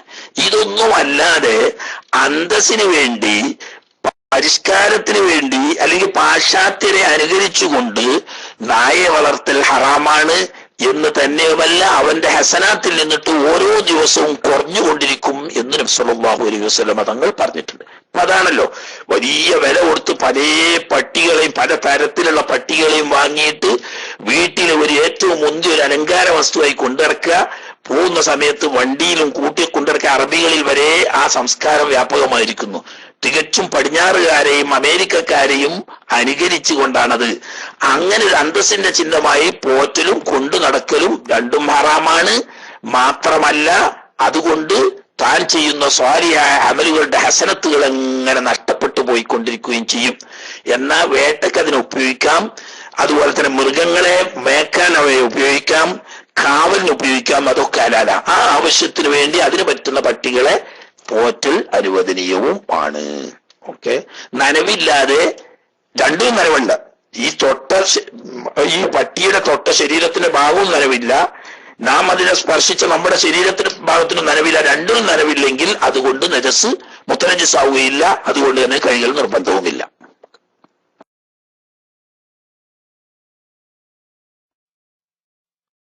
അസ്സലാമു അലൈക്കും വറഹ്മത്തുള്ളാഹി വബറകാതുഹു. ഉസ്താദേ, എന്റെ ചോദ്യമല്ല, ഇവിടെ ഒരു PM വന്ന ചോദ്യമാണ്. പിന്നെ വീട്ടിലെ ഡോറ് തുറന്നു ഇടുമ്പോൾ ഇബിലീസ് കയറുമെന്ന് പറയുന്നു, അത് ശരിയാണോ? ഒരു ചോദ്യം കൂടെ ഉണ്ട്, ഇൻഷാ അല്ലാഹ് അതിനുശേഷം ചോദിക്കാം. ദുആവസിയത്തോടെ അസ്സലാമു അലൈക്കും വറഹ്മത്തുള്ളാഹി.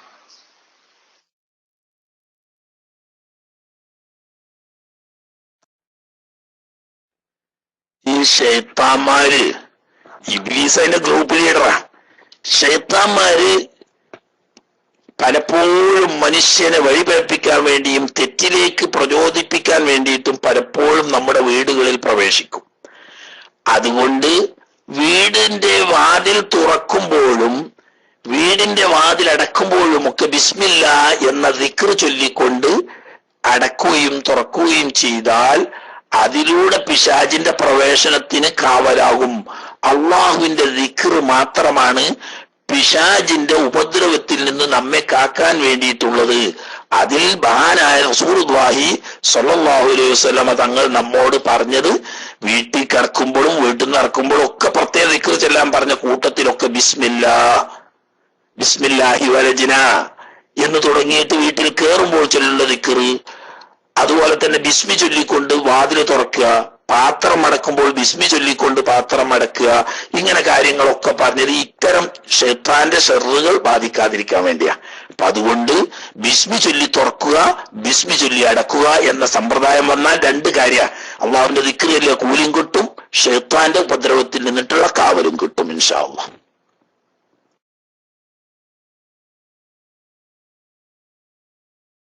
അൽഹംദുലില്ലാ. ഉസ്താദ്, അടുത്ത രണ്ടാമത്തെ ചോദ്യം പിന്നെ വന്നത്, ഇമാം 2 സലാമും വീട്ടിയതിന് ശേഷമാണോ മഅ്മൂം സലാം വീട്ടേണ്ടത്? ഇമാം 2 സലാം വീട്ടിയതിന് ശേഷമാണോ മഅ്മൂം സലാം വീട്ടേണ്ടത്? ദുആ വസിയത്തോടെ അസ്സലാമു അലൈക്കും വറഹ്മത്തുള്ളാഹി.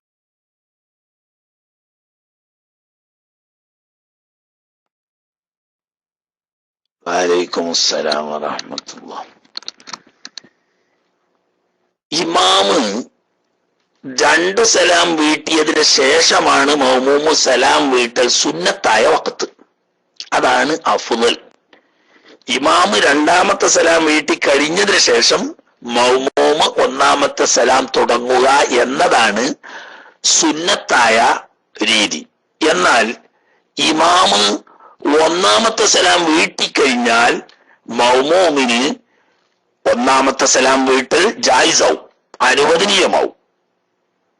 ഇമാം 1ാമത്തെ സലാം വീട്ടുന്നതിന് മുമ്പ് മനഃപൂർവ്വം ഇമാം മഅ്മൂമ് സലാം വീട്ടിയ നിസ്കാരം ബാത്തിലാവും.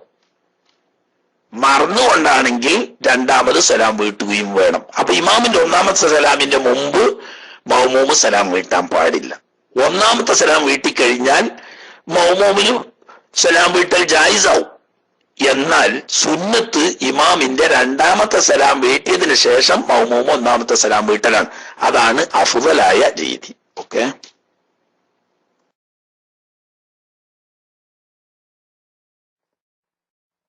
അസ്സലാമു അലൈക്കും. കേൾക്കുന്നുണ്ടെന്ന് വിചാരിക്കുന്നു. ഉസ്താദ് നേരത്തെ പറഞ്ഞു മറ്റേ ഒളൂ ചെയ്യാൻ കഴിയാത്തവര് തയമ്മും ചെയ്ത് നിസ്കരിക്കണമെന്ന്. എന്നാൽ ഈ പൊള്ളല് പോലത്തൊക്കെ അമിതമായി പൊള്ളിയവർക്കൊക്കെ ചിലപ്പോ തയമ്മുമിന്റെ അവയവമായ മുഖത്തും കയ്യിലും മണ്ണും ഉപയോഗിക്കാൻ പറ്റാത്തൊരു അവസ്ഥയാണെങ്കിൽ പിന്നെ ഉസ്താദ് നിസ്കരിക്കുക ഒളും തയമ്മും ഇല്ലാതെ നിസ്കരിച്ചാൽ ശരിയാവുമെന്നാണ് എന്റെ സംശയം.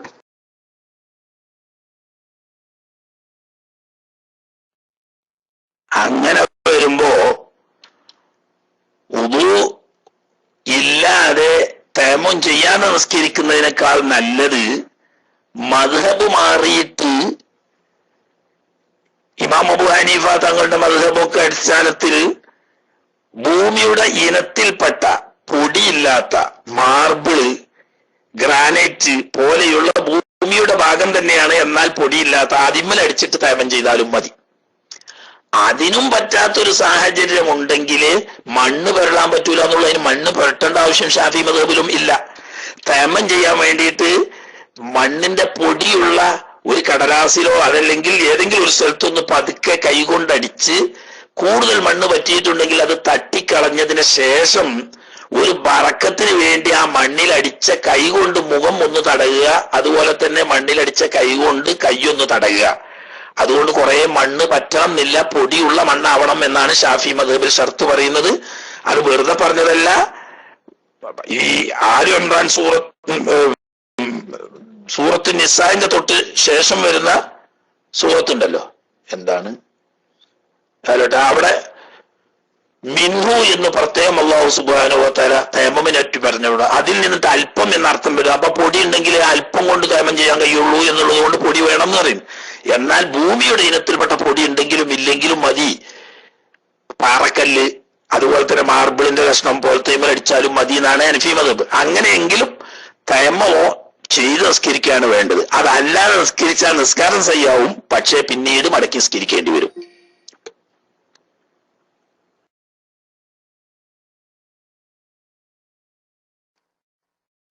അസ്സലാമലൈക്കും. ഉസ്താദെ, ജമ്മും കസൂറും ആക്കുന്ന സ്ഥലത്ത് പിന്നെ മുന്തിച്ച് ജമ്മാക്കുമ്പോ ഇപ്പൊ ലുഹറിന് അസറിന് ലുഹറിലേക്ക് മുന്തിച്ച് ജമ്മാക്കുകയാണെങ്കിൽ ലുഹർ നിസ്കരിക്കുന്ന ഇടയിൽ തന്നെ നമ്മൾ നിയ്യത്ത് കരുതണം എന്നാണല്ലോ. അപ്പൊ ഒരു യാത്രക്കൊക്കെ പുറപ്പെട്ട സമയത്ത് നമ്മൾ അങ്ങനെ നിസ്കരിക്കുന്ന സമയത്ത് ആ നിസ്കാരത്തിന്റെ ഇടയിൽ നമ്മള് അത് ഞാൻ അസറിന് ഇങ്ങോട്ട് മുന്തിച്ച് ഞാൻ ജമ്മാക്കുന്ന നിയ്യത്ത് ചെയ്യാൻ മറന്നുപോയി എങ്കിൽ പിന്നെ മാർഗം എന്തായാലും ഉണ്ട്. യാത്ര തുടങ്ങിയാൽ പിന്നെ അവർക്ക് എന്തായാലും അസറിന്റെ സമയത്ത് ഒരിക്കലും നിസ്കരിക്കാൻ സൗകര്യപ്പെടുകയുമില്ല. അങ്ങനത്തെ ഒരു സാഹചര്യത്തിൽ ഈ നിയ്യത്ത് പിന്നെ മറന്നുപോയാൽ പിന്നെ എന്തെങ്കിലും പ്രതിവിധി ഉണ്ടോ? ജസാക്കുല്ലാഹു ഖൈർ.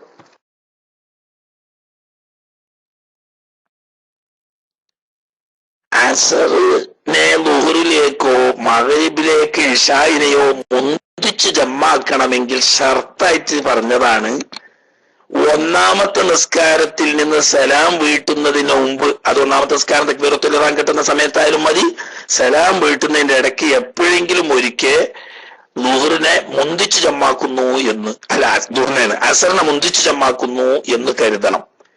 അതുപോലെ തന്നെ ഇശായിനെ മുന്തിച്ച് ജമ്മാക്കുന്നു എന്ന് കരുതണം. സലാം വീട്ടുന്നത് വരെ അത് കരുതിയിട്ടില്ലെങ്കിൽ ഈ നിസ്കാരം സ്വഹീഹായിട്ടുണ്ട്. ഇപ്പൊ നിസ്കരിച്ച നിസ്കാരം ഷർത്ത് അനുസരിച്ച് സഹിയായിട്ടുണ്ടെങ്കിൽ പിന്നെ അതിലേക്ക് ആ നിസ്കാരത്തെ ജമ്മാക്കാനുള്ള ഒരു വഴി ഞാൻ ഇതുവരെ കണ്ടിട്ടില്ല. അത് പിന്നെ അതിന്റെ വഖത്തിൽ നിസ്കരിക്കുക എന്നത് മാത്രമേ ഉള്ളൂ. ഈ ആദത്ത് പോലും പരിഹാരമല്ല എന്നർത്ഥം. അതായത് ളുഹ്റ് രണ്ടാമത്തെ വട്ടം ഒന്നുകൂടി മടക്കി നിസ്കരിക്കാൻ നിൽക്കുക, അങ്ങനെ ജമാഅത്ത് കിട്ടിയ സുന്നത്തുണ്ടല്ലോ. എന്നാ അങ്ങനെ ഇയാദത്ത് ചെയ്ത് നിസ്കരിക്കുന്ന സമയത്ത് ചെയ്താലോ കാര്യമില്ല. കാരണം എന്താ, ഇയാദത്ത് ചെയ്ത് നിസ്കരിക്കുന്ന നിസ്കാരം സുന്നത്തായ നിസ്കാരം ഫർദിന്റെ സ്ഥാനത്ത് നിൽക്കുന്നതല്ല. അതുകൊണ്ട് ആ ളുഹ്റ് അല്ലെങ്കിൽ ആ മഗ്രിബ് സലാം വീട്ടുന്നതിന് മുമ്പ് ജമ്മിനെ നിയ്യത്ത് ചെയ്തെങ്കിൽ മാത്രമേ ജമ്മാക്കി മുന്തിച്ചു നിസ്കരിക്കാൻ പാടുള്ളൂ. കാരണം എന്താന്ന് ചോദിച്ചാല് യഥാർത്ഥത്തിൽ അതിന്റെ സമയം കടന്നിട്ടില്ല. പ്രത്യേക യാത്രയുടെ സൗകര്യം പരിഗണിച്ചുകൊണ്ട് ളുഹറിലേക്ക് ചേർത്ത് നിസ്കരിക്കാനുള്ള ഒരു അനുമതിയാണ്. ആ അനുമതി അസമയത്ത് ചെയ്യണമെങ്കിൽ ഇതിനെ താബിയായി കിട്ടണമെങ്കിൽ ഒന്നാമത്തെ നിസ്കാരം സലാം വീട്ടി അതിന്ന് പുറത്തു കടക്കുന്നതിന് മുമ്പ് ഈ നിസ്കാരത്തിലേക്ക് മുമ്പുള്ള നിസ്കാരത്തിനെ ബന്ധിപ്പിക്കണം. എങ്കിലേ അതിന്റെ ലറൂറത്തിന്റെ വഖത്തായി ഈ വഖത്തിനെ എണ്ണപ്പെടുകയുള്ളൂ.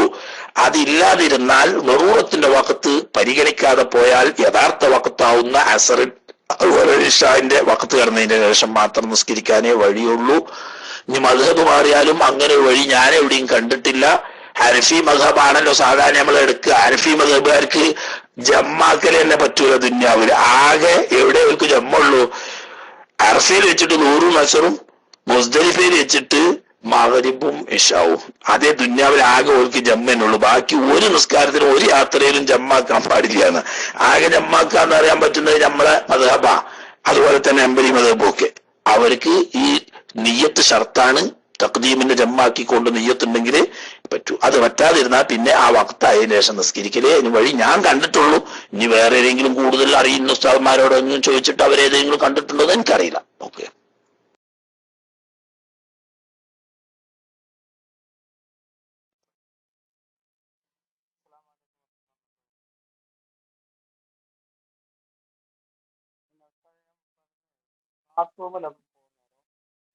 നല്ല കാര്യങ്ങൾ ഇങ്ങനെ ഉദാഹരണത്തിന്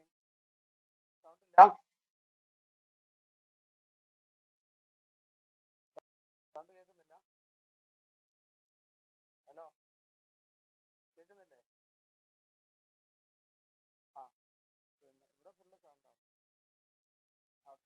പിന്നെ ബാത്റൂമിലൊക്കെ പോകുന്നത് ഉസ്താദ് നമുക്ക് എന്തെങ്കിലും ഒരു നല്ല കാര്യങ്ങൾ ഇങ്ങനെ ഓർമ്മ ചെയ്യണം, അത് നന്മ ചെയ്യണം, അതാക്കണം, ഇതാക്കണം, അതുപോലെ പാവങ്ങളെ സഹായിക്കണം, അങ്ങനെയൊക്കെയുള്ള ഒരു ചിന്ത. അപ്പൊ ഞാൻ ഒരാൾക്ക് ചോദിച്ചപ്പോ അയാൾ പറഞ്ഞത് എന്തായാലും പിശാചിന്റെ ഭാഗത്ത് നിന്ന് ഉണ്ടാകുന്നതാണ്, അങ്ങനത്തെ കാര്യങ്ങളൊന്നും ചെയ്യാൻ പാടില്ല, ബാത്റൂമിൽ ഓർമ്മ വരുന്ന കാര്യങ്ങൾ. അപ്പൊ അന്ന് ഞാൻ ചോദിക്കണം,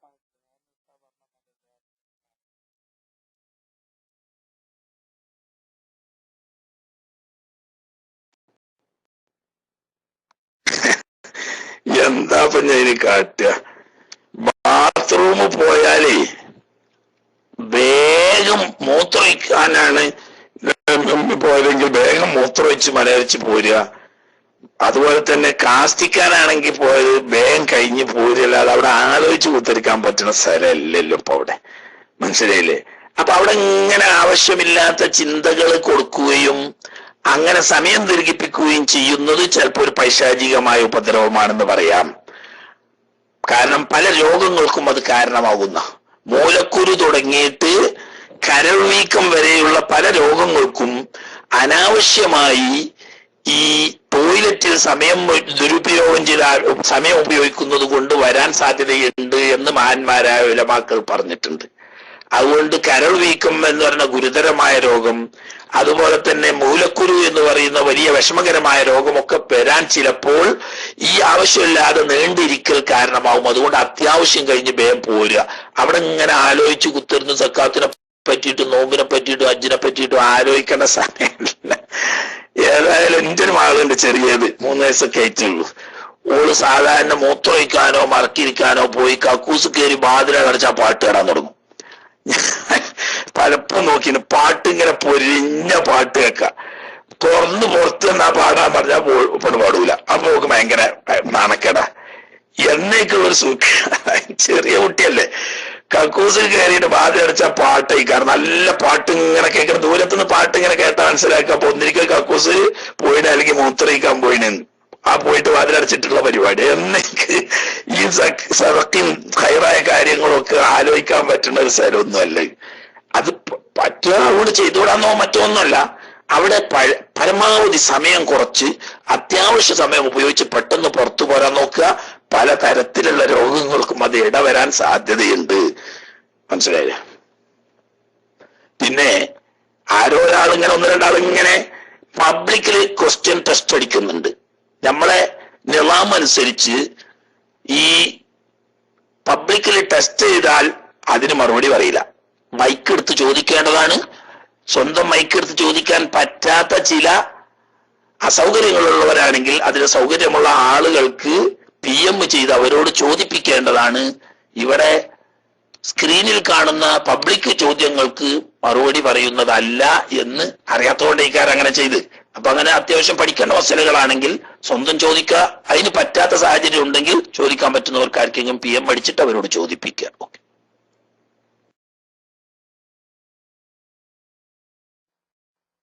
അസ്സലാമലൈക്കും ഉസ്താദ്, ഞാൻ നേരത്തെ ചോദിച്ചിരുന്ന ഒരു ചോദ്യം, അപ്പോ ഞാൻ ഡിസ്കണക്ട് ആയ കാരണം കേൾക്കായിരുന്നു. ഒരു മഗ്‌രിബ് നമസ്കരിക്കുന്ന ഒരാളോട് അസർ നമസ്കരിക്കുന്ന ഒരാള് അറിയാതെ തുടർന്നു. അങ്ങനെ ഇദ്ദേഹം അയാൾ മഗ്‌രിബ് ഖളാ വീട്ടിയായിരുന്നു. മഗ്‌രിബ് 3 റക്അത്തായപ്പോ അദ്ദേഹം സലാം വീട്ടിയപ്പോഴാണ് പിന്നെ മഗ്‌രിബാണ് നിസ്കരിക്കുന്നതെന്ന് മനസ്സിലായത്. അപ്പൊ ഇനി മാമൂമ് എന്താണ് പിന്നെ ചെയ്യുക എന്നുള്ളതാണ് എന്റെ സംശയം. അസ്സലാമു അലൈക്കും.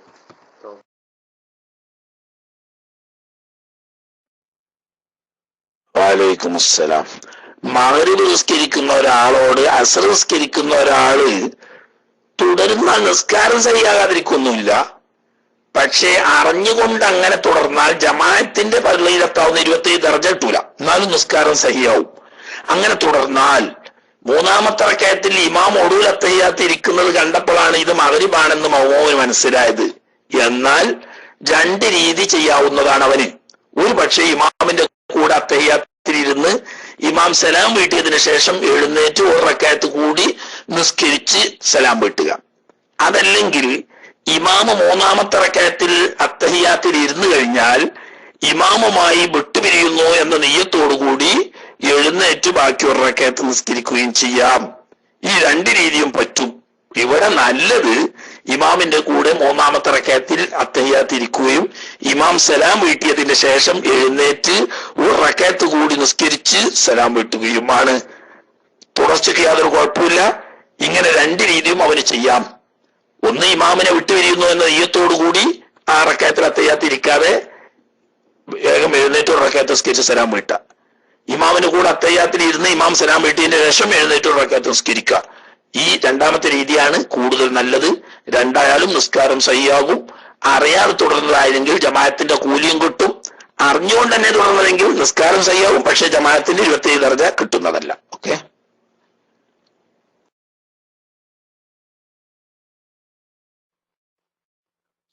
വലൈക്കും. ഒരു ചെറിയ ചോദ്യം. ഞാൻ ഇവിടെ UK-ല് പിന്നെ ഓഫീസിലോ അല്ലെങ്കിൽ മറ്റ് ബിസിനസ് സ്ഥാപനങ്ങളിലൊക്കെ നിസ്കരിക്കാൻ പ്രത്യേക റൂം ഉണ്ടാവും സാധാരണ രീതിയിൽ. അപ്പൊ അവിടെ നിസ്കരിക്കാൻ പോകുമ്പോൾ അവിടെ മുല്യാമാരൊന്നും അല്ല ഇപ്പൊ ഒരു ഇമാമായിട്ടൊന്നും ഉണ്ടാകും. ആരെങ്കിലും ഉന്നെ പോലൊക്കെ വരുന്നവരൊക്കെ ഇങ്ങനെ 2-3 നാൾ കൂടുമ്പോൾ അതിലൊരാൾ ഇമാമത്തായിട്ട് നിൽക്കും. അപ്പൊ സാധാരണ രീതിയിൽ ഞാൻ പോകുന്ന സമയത്തൊക്കെ ഒന്നുകിൽ നെര്യാണിന്റെ താഴത്ത് പാൻറ് ഇട്ട ആള്, അല്ലെങ്കിൽ ആഴ്ചകളോളായിട്ട് ഇട്ട സോക്സ് ഈങ്ങിയിട്ടുള്ള ഒരു സോക്സ് ഉണ്ടാവുമല്ലോ. ഒരു ആൾക്കാരൊക്കെ ഈ സോക്സ് ഇട്ടാൻ നിസ്കരിക്കുക. അപ്പൊ അങ്ങനെയൊക്കെ ഒരു മനസ്സിനൊരു 100% റാഹത്തില്ലാത്ത ആൾക്കാരപ്പരാണ് കൂടുതൽ തുടരല്. അല്ലെങ്കിൽ സുജൂദ് ചെയ്യുമ്പോൾ പാന്റിന്റെ മോൾ ഭാഗത്ത് ലേശം ബോഡി കാണും. അങ്ങനെയൊക്കെ കൂടെ നമ്മളും 100% അല്ല, എന്നാലും നാട്ടിലെ മറസിൽ പഠിച്ചുകൊണ്ട് അത്യാവശ്യമൊക്കെ ഒരു കോലത്തിൽ നിസ്കരിക്കലാണെന്നാണ് എൻ്റെ ഒരു അഭിപ്രായം. ഞാന് അപ്പോ എന്നെ പോലത്തെ ഒരാൾ ഇങ്ങനത്തെ ആളുകളായിട്ട് തുടരണോ അല്ലെങ്കിൽ എപ്പോഴും ഇങ്ങനെ ഒറ്റയ്ക്ക് നിസ്കരിക്കുകയാണോ വേണ്ടത്? ആ ഒന്ന് വിശദീകരിച്ചാൽ നന്നായിരുന്നു. അസ്സലാമു അലൈക്കും.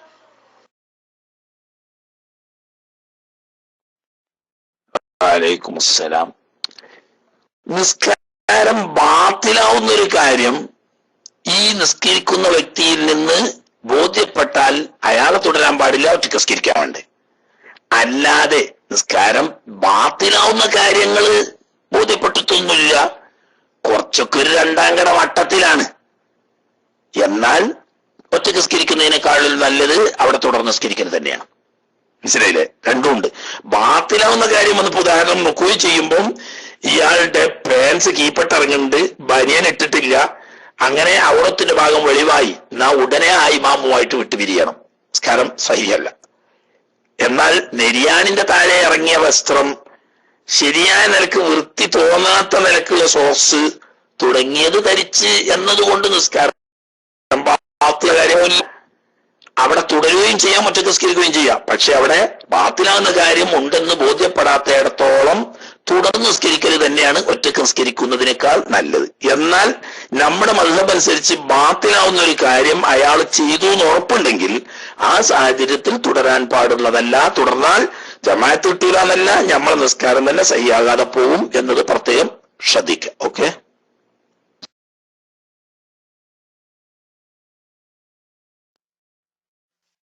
ഹലോ, അസ്സലാമു അലൈക്കും.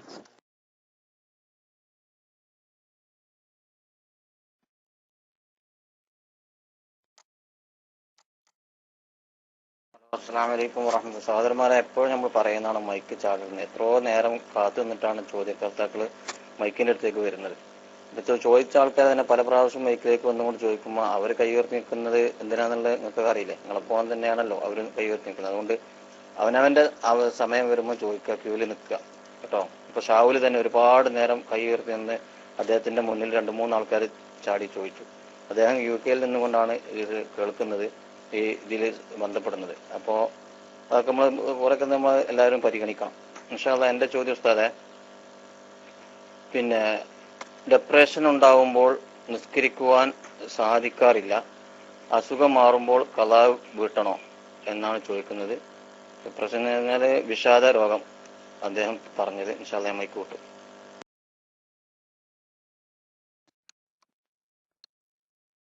ബുദ്ധിയുടെ വകതിരിവ് നീങ്ങുന്ന രീതിയിലുള്ള വിഷാദമാണെങ്കിൽ, അക്കല് തമ്മീസ് വകതിരിവ് നീങ്ങുന്ന നിലക്കുള്ള ബുദ്ധി പോയിട്ടുണ്ട് എങ്കിൽ നിസ്കാരമില്ല. അല്ലാതെ വെറും ഇങ്ങനെ ഒരു മൂഡൌട്ടായിട്ട് ഇങ്ങനെ ഇരിക്കുന്ന ഒരു അവസ്ഥ മാത്രമേ ഉള്ളൂ എങ്കിൽ നിസ്കാരം ഉജൂബാണ് താനും. അത് പ്രത്യേകം മനസ്സിലാക്കേണ്ടത്. വകതിരിവ് നീങ്ങുന്ന നിലക്ക്, ബുദ്ധിയുടെ വകതിരിവ് നീങ്ങുന്ന നിലക്കെത്തിയണമെങ്കിൽ മാനസിക രോഗിയാണ്. അപ്പോ അയാളുടെ സമനില ശരിയല്ല എങ്കിൽ നിസ്കാരം വുജൂബില്ല, ഇല്ലെങ്കിൽ നിസ്കാരം വുജൂബ് തന്നെയാണ്. ഓക്കെ.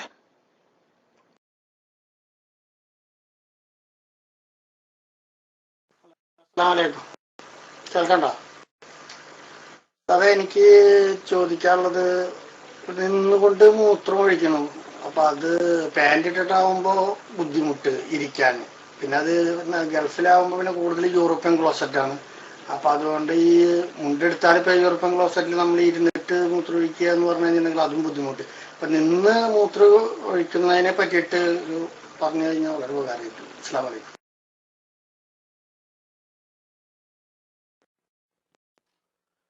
വലൈക്കും വലൈക്കുമുസ്സലാം. നിന്ന് മൂത്രമൊഴിക്കൽ ഇസ്ലാം നിരുത്സാഹപ്പെടുത്തിയതും മുസ്ലിങ്ങളുടെ നടപടിക്രമത്തിന് എതിരുമാണ്. അതുകൊണ്ട് ഇരുന്ന് മൂത്രമൊഴിക്കാൻ സാധിക്കുന്ന ആളുകൾ നിന്ന് മൂത്രമൊഴിക്കാൻ പാടില്ല. നബി സല്ലല്ലാഹു അലൈഹി വസല്ലമ തങ്ങൾ നിന്നുകൊണ്ട് മൂത്രമൊഴിക്കാർ ഉണ്ടായിരുന്നില്ല, ഇരുന്നു കൊണ്ടായിരുന്നു മൂത്രമൊഴിക്കാർ. അതാണ് മുസ്ലിങ്ങളുടെ നടപടിചര്യ. എന്നാൽ ഇയാൾക്ക് ഇരുന്ന് മൂത്രമൊഴിക്കാൻ പറ്റാത്ത അവസ്ഥ കാരണം കാൽമുട്ടിന് തകരാറുള്ളത് കൊണ്ടോ ഇടുങ്ങിയ വസ്ത്രമായതുകൊണ്ട് ഇരുന്നാൽ മൂത്രം പൂർണ്ണമായി പോകാത്തത് കൊണ്ടോ അല്ലെങ്കിൽ ഇരുന്ന് മൂത്രമൊഴിച്ചാൽ ശരീരത്തിലോ വസ്ത്രത്തിലോ നജസ് പുരളാൻ സാധ്യതയുണ്ട് എന്നോ കണ്ടാൽ ഈ സാഹചര്യത്തിൽ നിന്ന് മൂത്രമൊഴിച്ചാൽ പൂർണ്ണമായി മൂത്രം പോയി വൃത്തിയാകുമെന്നും അതുപോലെ തന്നെ ഇരുന്ന് മൂത്രമൊഴിക്കാൻ പറ്റാത്ത നിലക്കുള്ള കാലിന് സുഖമില്ലായ്മയുള്ളത് കൊണ്ടോ അതല്ലെങ്കിൽ ഇരുന്ന് മൂത്രമൊഴിച്ചാൽ ശരീരത്തിലോ വസ്ത്രത്തിലോ നജസ് പറ്റും, നിന്ന് മൂത്രമൊഴിച്ചാൽ ആ വസ്ത്രത്തിലോ ശരീരത്തിലോ നജസ് പറ്റാതെ സൂക്ഷിക്കാൻ കഴിയും എന്ന് കാണുന്ന സാഹചര്യത്തിൽ ഉസ്റുണ്ട് അർത്ഥം. ഇങ്ങനെ ഉസ്റുള്ളവർക്ക് നിന്ന് മൂത്രമൊഴിക്കാവുന്നതും ആണ്. ഉസ്റില്ലാതെ നിന്ന് മൂത്രമൊഴിക്കുന്നത് ഇസ്ലാമിക സംസ്കാരത്തിന് യോജിക്കാത്തതും തിരുനബി സല്ലല്ലാഹു അലൈഹി വസല്ലം തങ്ങളുടെ നടപടിചര്യക്ക് എതിരുമാണ്. അതുകൊണ്ട് മൂത്രമൊഴിക്കാൻ പാടില്ല. എന്നാൽ ഈ പറഞ്ഞതുപോലെയുള്ള ഉസ്റുണ്ടെങ്കിൽ ഉദാഹരണം ഒരിക്കൽ നബി സല്ലല്ലാഹു അലൈഹി വസല്ലം തങ്ങൾ ഒരു ജനങ്ങളെ എന്തോ ആവശ്യത്തിന് സന്ദർശിക്കാൻ വന്നപ്പം അവരുടെ കുപ്പത്തൊട്ടിയുടെ ഭാഗത്ത് മൂത്രമൊഴിക്കേണ്ട സാഹചര്യം വന്നപ്പോൾ ഹബീബ് റസൂലുള്ളാഹി സ്വല്ലല്ലാഹു അലൈഹി വസല്ലം തങ്ങൾ അവിടെ നിന്ന് മൂത്രമൊഴിച്ചു എന്ന് കാണാം. അതിന് കാരണം അവിടെ ശരീരത്തിലേക്ക് നജസ് തെറിക്കാൻ സാധ്യതയുള്ളത് കൊണ്ടായിരുന്നു എന്ന് വ്യാഖ്യാനത്തിൽ ഇമാമിങ്ങൾ പറഞ്ഞിട്ടുണ്ട്. അപ്പൊ ഇരുന്ന് മൂത്രമൊഴിച്ചാൽ ദേഹത്തിലേക്കോ വസ്ത്രത്തിലേക്കോ നജസ്സാകും, നിന്ന് മൂത്രമൊഴിച്ചാൽ അങ്ങനെ ആവൂല എന്ന് കണ്ടാൽ അങ്ങനെയുള്ള പ്രത്യേക എതിരുണ്ടെങ്കിൽ ആവാം എന്ന്.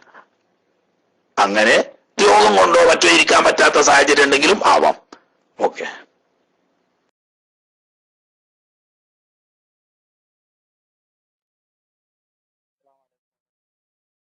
ഞാൻ ചോദിക്കാണ്ടായ കാരണം എന്ന് വെച്ചാല് എല്ലാ ചിലർക്കൊക്കെ ഈ നിസ്കാരത്തിലേക്ക് കൈ കെട്ടുമ്പോ അപ്പത്തിനും വേറൊന്നും ചിന്തിക്കാൻ പാടില്ല. പക്ഷെ അപ്പയാണ് നമുക്ക് മുന്നുള്ള കണക്ക് കിട്ടലും അത് കിട്ടലും എല്ലാ കാര്യങ്ങളും. അതേ പ്രകാരം ചിലർക്ക് എന്താ ബാത്റൂമില് കയറുമ്പോഴായിരിക്കും ഇങ്ങനത്തെ ഓർമ്മ വരുന്നത്. അതുകൊണ്ട് മാത്രം ചോദിച്ചാണ്. അപ്പൊ ഞാൻ ചോദിച്ചത് എനിക്ക് കേടായില്ല. കാരണം വെച്ചാൽ ഉസ്താദ് പറഞ്ഞ അത് പിന്നെ ചെയ്യാൻ ചെയ്യുന്നോണ്ട് കുഴപ്പമില്ല എന്നും പറഞ്ഞു. എന്തെങ്കിലും അങ്ങനെ ചിന്തിച്ചു പോയാല് പക്ഷെ അത് പിശാചിൻ്റെതാണ്, നമുക്ക് ചെയ്യാൻ പറ്റുമെന്ന് ഞാൻ ചോദിച്ചു ഉസ്താദിന്റെ അടുത്ത്.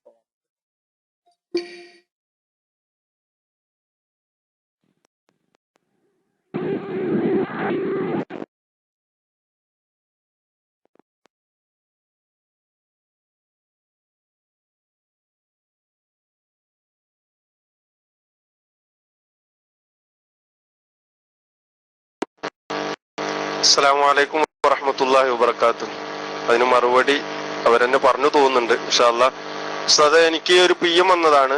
അദ്ദേഹത്തിന് ചോദിക്കാൻ മൈക്കെടുത്ത് ചോദിക്കാൻ കഴിയാത്തതുകൊണ്ടാണ്. മാത്രമല്ല കഴിഞ്ഞ ബുധനാഴ്ച നമ്മുടെ ക്ലാസ്സിൽ വളരെ വിശദമായി പറഞ്ഞൊരു ചോദ്യം കൂടിയാണ്. പക്ഷെ അദ്ദേഹം കേൾക്കാത്തതുകൊണ്ടായിരിക്കാം. ഗർഭ നിരോധിത ഗുളികകളും ഉറകളും ഉപയോഗിക്കാൻ പാടുണ്ടോ? അതുപോലെ തന്നെ മനിയ് പുറത്തേക്ക് വിടാൻ പാടുണ്ടോ? ഇതാണ് അദ്ദേഹത്തിന്റെ ചോദ്യം. അതിന്റെ ഇസ്ലാമിക വിധി എന്താണെന്ന് ചോദിക്കുന്നത്. ദുആ വസിയത്തോടെ. അസ്സലാമു അലൈക്കും വറഹ്മത്തുള്ളാഹി വബറകാതുഹു.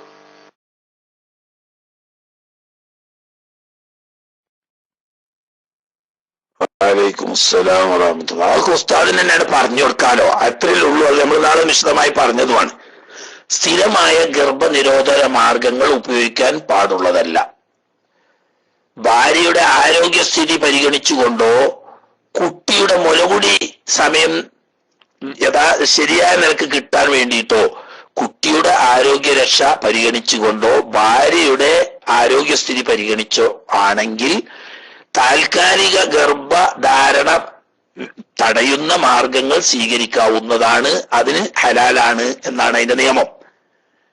അങ്ങനൊന്നും ഇല്ലാതെ മനിയ് പുറത്തേക്ക് കളയുന്നത് ഭാര്യയുടെയും ഭർത്താവിന്റെയും സമ്മതപ്രകാരമാണെങ്കിൽ തെറ്റില്ല, ഇല്ലെങ്കിൽ കറാഹത്താണ് എന്നാണ് നിയമം.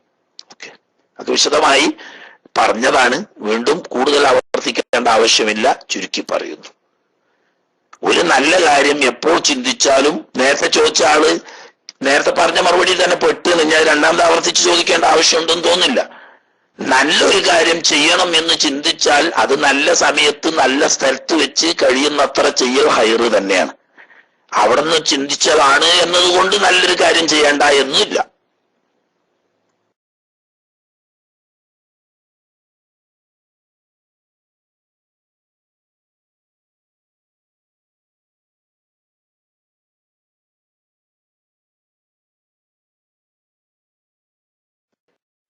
സമയം വളരെ പരിമിതാണ്. 2-3 ആള് കൈവക്കി നിന്നിട്ട് മുകളിലുള്ളവർ എടുക്കാനാ പിന്നെ നിർബന്ധിതമായിട്ട് രാവിലെ താഴെയുള്ളവർ ചാടേണ്ടി വരികയാണ്. പിന്നെ പറഞ്ഞിട്ട് തരേണ്ടാവില്ല.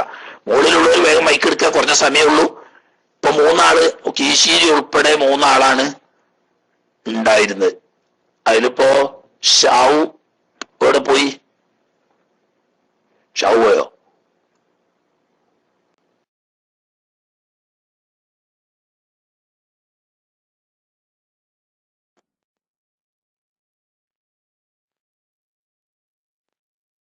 അസ്സലാമു അലൈക്കും വറഹ്മത്തുള്ളാഹി.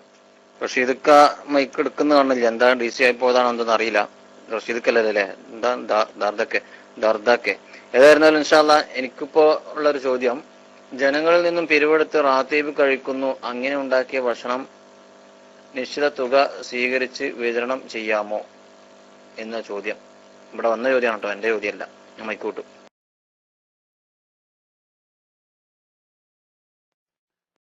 ആ ചോദ്യം തന്നെ വ്യക്തമല്ലല്ലോ ഈ സീരിയ. എന്താപ്പാ ചോദിച്ചതെന്ന്? ചോദ്യം വ്യക്തമല്ലാതെ മറുപടി വ്യക്തമാവാൻ നിവൃത്തിണ്ടാവില്ലല്ലോ. ചോദ്യം ആദ്യം വ്യക്താണ്ടേ.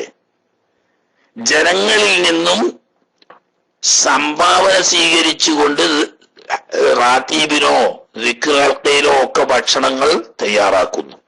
ഈ തയ്യാറാക്കിയ ഭക്ഷണം കാശ് വാങ്ങിയിട്ട് കൊടുക്കാൻ പറ്റുമോന്ന് എന്താ പറഞ്ഞ് മനസ്സിലായില്ല. വിൽക്കാൻ പറ്റുമെന്നാ?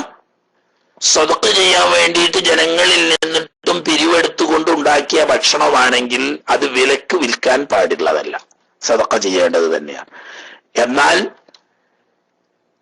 സദഖ ചെയ്യാൻ വേണ്ടിയിട്ട് എന്നല്ല, എന്തോ ഉദ്ദേശ സാഫല്യത്തിന് വേണ്ടിയിട്ട് ഒരു മജ്‌ലിസിലേക്ക് കുറെ ആളുകൾ സംഭാവന ചെയ്തു, അതിനുവേണ്ടി അവർക്ക് വേണ്ടി ദുആ ചെയ്തു, അതുകൊണ്ട് ഉണ്ടാക്കിയ ഭക്ഷണം നിശ്ചിത സംഖ്യ സംഭാവന വാങ്ങിക്കൊണ്ട് കൊടുക്കുന്നോണ്ട് കുഴപ്പമില്ല. അതേസമയത്ത് ഒരു വിൽപ്പനച്ചരക്കാക്കി വിൽക്കാൻ പാടുള്ളതല്ല. സംഭാവന സൗജന്യമായി ഒരാൾ തൃപ്തിപ്പെട്ട് കൊടുക്കുകയോ അല്ലെങ്കിൽ ഹൈറായ മാർഗത്തിലേക്ക് സംഭാവന ആവശ്യപ്പെടുകയോ ചെയ്യുന്നത് കൊണ്ട് തെറ്റില്ല. വിലക്ക് വിൽക്കാൻ ഇത്തരം വസ്തുക്കൾ തബറുക്കൊന്നും വിലക്ക് വെക്കുന്നത് നമ്മളെ നാട്ടിലൊന്നും സുന്നത്ത് ജമാഅത്തിന്റെ ആളുകൾ ആരും ചെയ്യാറില്ല. ഇവിടെ വരെ ചെയ്യലുണ്ട് എന്ന് പറഞ്ഞാൽ മന്ത്രിച്ച കൃത്രിമ സൗന്ദര്യവർദ്ധക വസ്തുക്കൾ, പല ക്രീമുകള്, എണ്ണകള്, ലിപ്സ്റ്റിക്കുകള്, ഇങ്ങനെയുള്ള പലതും ഇവിടെ മൗലാനമാർ, ഇവിടെ എന്ന് പറഞ്ഞാൽ ഇവിടത്തെ മുത്തവ്വമാർ പ്രത്യേകമായി മന്ത്രിച്ച് അവരുടെ പ്രത്യേക ഷോപ്പുകളിലൂടെ അമിത വിലക്ക് വിൽക്കുന്നുണ്ട് പല പ്രവിശ്യകളിലും. അതുകൊണ്ട് അത് പാടില്ല. കൃത്രിമ വില നിശ്ചയിച്ചുകൊണ്ട് തബറുക്ക് വിൽക്കാൻ പാടില്ല. അതേ സമയത്ത് ഒരു ഹൈറായ കാര്യത്തിലേക്ക് സംഭാവന സ്വീകരിക്കുന്നതുകൊണ്ട് കുഴപ്പമില്ല. അങ്ങനെ സംഭാവന സ്വീകരിച്ചുകൊണ്ട് കൊടുക്കുകയാണെങ്കിൽ അതെന്തോ ഹൈറായ ഒരു മാർഗത്തിലേക്ക് ചെലവഴിക്കാൻ വേണ്ടിയിട്ടുള്ള സംഭാവന എന്ന നിലക്ക് സ്വീകരിക്കുകയാണെങ്കിൽ ഓക്കെ, വിലക്ക് വിൽക്കുകയാണെങ്കിൽ പാടുള്ളതല്ല. ഷോപ്പ് കിട്ടുന്നുണ്ട്, അതിനെ ഞാൻ പറഞ്ഞ് ഷോപ്പ് കിട്ടുന്നുണ്ട്, ഇത് മന്ത്രിച്ച തബറുക്കിൻ്റെതാണ്, ബറക്കത്തുള്ളതാണെന്ന് പറഞ്ഞിട്ട് അമിത വിലക്ക് വിൽക്കുക. ഇവിടുത്തെ ഈ സാധു പെണ്ണുങ്ങളെ പറ്റിക്കാൻ വേണ്ടിയിട്ട് മുത്തവന്മാര് അങ്ങനെ കാശുണ്ടാക്കുന്നുണ്ട്. അതൊന്നും നമ്മളെ സുന്നികളുടെ മാർഗമല്ല. അല്ലെങ്കിൽ തന്നെ വഹാബിക്ക് ഇങ്ങനത്തെ ഓരോ തട്ടിപ്പ് കൂടെയാണല്ലോ അവരുടെ ജീവിതം തന്നെ. കേസൊക്കെ നമുക്ക് സ്വർഗം വേണോ സ്വർണം വേണോ ലേലം വിളിച്ചു കണ്ട് പെണ്ണുങ്ങളുടെ കാതും കൗത്തും മുറിപ്പിക്കുക. എന്നിട്ട് ഞങ്ങള് അള്ളാഹുവിന്റെ വരദാനമാണ്, പിരിവൊക്കെ ഒഴിവാക്കി എന്ന് പ്രസംഗിക്കുകയും ചെയ്യുക. അതുപോലെ വലിയ സംഖ്യ ആണെങ്കിൽ ഇവിടെ കൊടുക്കേണ്ട, ഇന്റെ പ്രൈവറ്റ് അഡ്രസ്സിൽ അയച്ചു തരണം എന്ന് പറയാം. അങ്ങനെ 2.5 കോടിന്റെ പുതിയ കൊട്ടാരം നിർമ്മിക്കുക, അങ്ങനെയൊക്കെ ഉണ്ട്. അതൊന്നും സുന്നികളുടെ പരിപാടിയല്ല, നാട്ടിലും ഇവിടെയൊക്കെ അങ്ങനെ തന്നെ.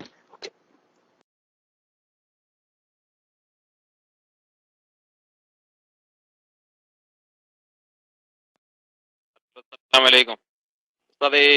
നരകത്തിൽ ചോദ്യം ചെയ്യപ്പെടാ അല്ല സോറി ഖബറിൽ ചോദ്യം ചെയ്യപ്പെടാന്ന് പറയുമ്പോ അത് ശരീരത്തിനാണോ എന്താണ് അതിന്റെ അടിസ്ഥാനം എന്ന് പറഞ്ഞാൽ കൊള്ളായിരുന്നു. അസ്സലാമു അലൈക്കും.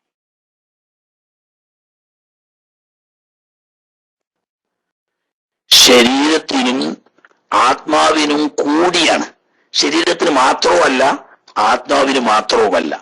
മരണത്തോടുകൂടി ശരീരവും ആത്മാവും തമ്മിൽ താൽക്കാലികമായി വേർപ്പെട്ടെങ്കിലും ഖബറടക്കി കഴിഞ്ഞാൽ ആ ആത്മാവിനെ ശരീരത്തിലേക്ക് മടക്കപ്പെടുമെന്ന് മഹാനായ റസൂലുള്ളാഹി സ്വല്ലല്ലാഹു അലൈഹി വസല്ലമ തങ്ങൾ പറഞ്ഞതായി സ്വഹീഹായ ബുഖാരിയും മുസ്ലിമും ഉൾപ്പെടെയുള്ള ഇമാമിയങ്ങൾ റിവായത്ത് ചെയ്ത ഹദീസിലുണ്ട്.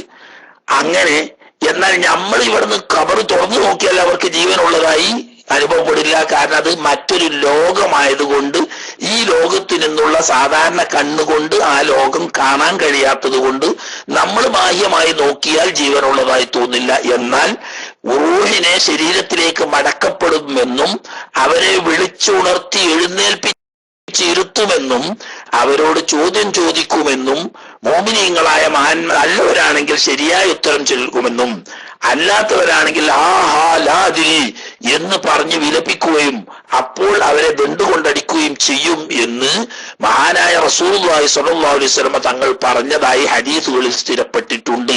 അത് കേവലം ശരീരമല്ല, കേവലം ആത്മാവുമല്ല, ശരീരവുമായി ബന്ധപ്പെട്ട ആത്മാവുള്ള ആ ശരീരത്തിനോടാണ് ചോദ്യം ചെയ്യുന്നത് എന്ന് ഹദീസുകളിലൂടെ നബി സല്ലല്ലാഹു അലൈഹി വസല്ലം തങ്ങൾ വിവരിച്ചതായി കാണാം. അത് നമ്മൾ ലാബിൽ ടെസ്റ്റ് ചെയ്താൽ കണ്ടുകൊള്ളണം എന്നില്ല, തുറന്നു നോക്കിയാലും കണ്ടുകൊള്ളണമെന്നില്ല. കാരണം ഒരു ലോകത്തിൽ നിന്ന് മറ്റൊരു ലോകത്തേക്ക് അവർ നീങ്ങിയത് കൊണ്ട് ആ ലോകം നോക്കിക്കാണാൻ അള്ളാഹു പ്രത്യേക കാഴ്ച കൊടുത്ത അമ്പിയാക്കന്മാര്, അതുപോലെ തന്നെ വലിയ കറാമത്തുള്ള ഔലിയാക്കന്മാർ അവർക്ക് കണ്ടെന്ന് വരാം. സാധാരണ കണ്ടുകൊണ്ട് അത് കാണാൻ കഴിയില്ല. പക്ഷെ ചോദ്യം ശരീരത്തിനോടും ആത്മാവിനോടും ഒന്നിച്ചാണ് എന്ന് നബി സല്ലല്ലാഹു അലൈഹി വസല്ലം തങ്ങൾ പറഞ്ഞ ഹദീസിലൂടെ കാണാം. സമയം വളരെ പരിമിതമാണ്.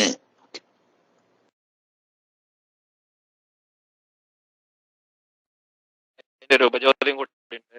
അപ്പൊ അതില് മറവ് ചെയ്യപ്പെടാത്ത മയ്യത്തുകളുണ്ടല്ലോ, മറ്റ് ജീവികൾ ഭക്ഷണമായി പോകുന്നതും കത്തിച്ച് കളയുന്നതൊക്കെ വിഷയങ്ങൾ വരുന്നുണ്ടല്ലോ.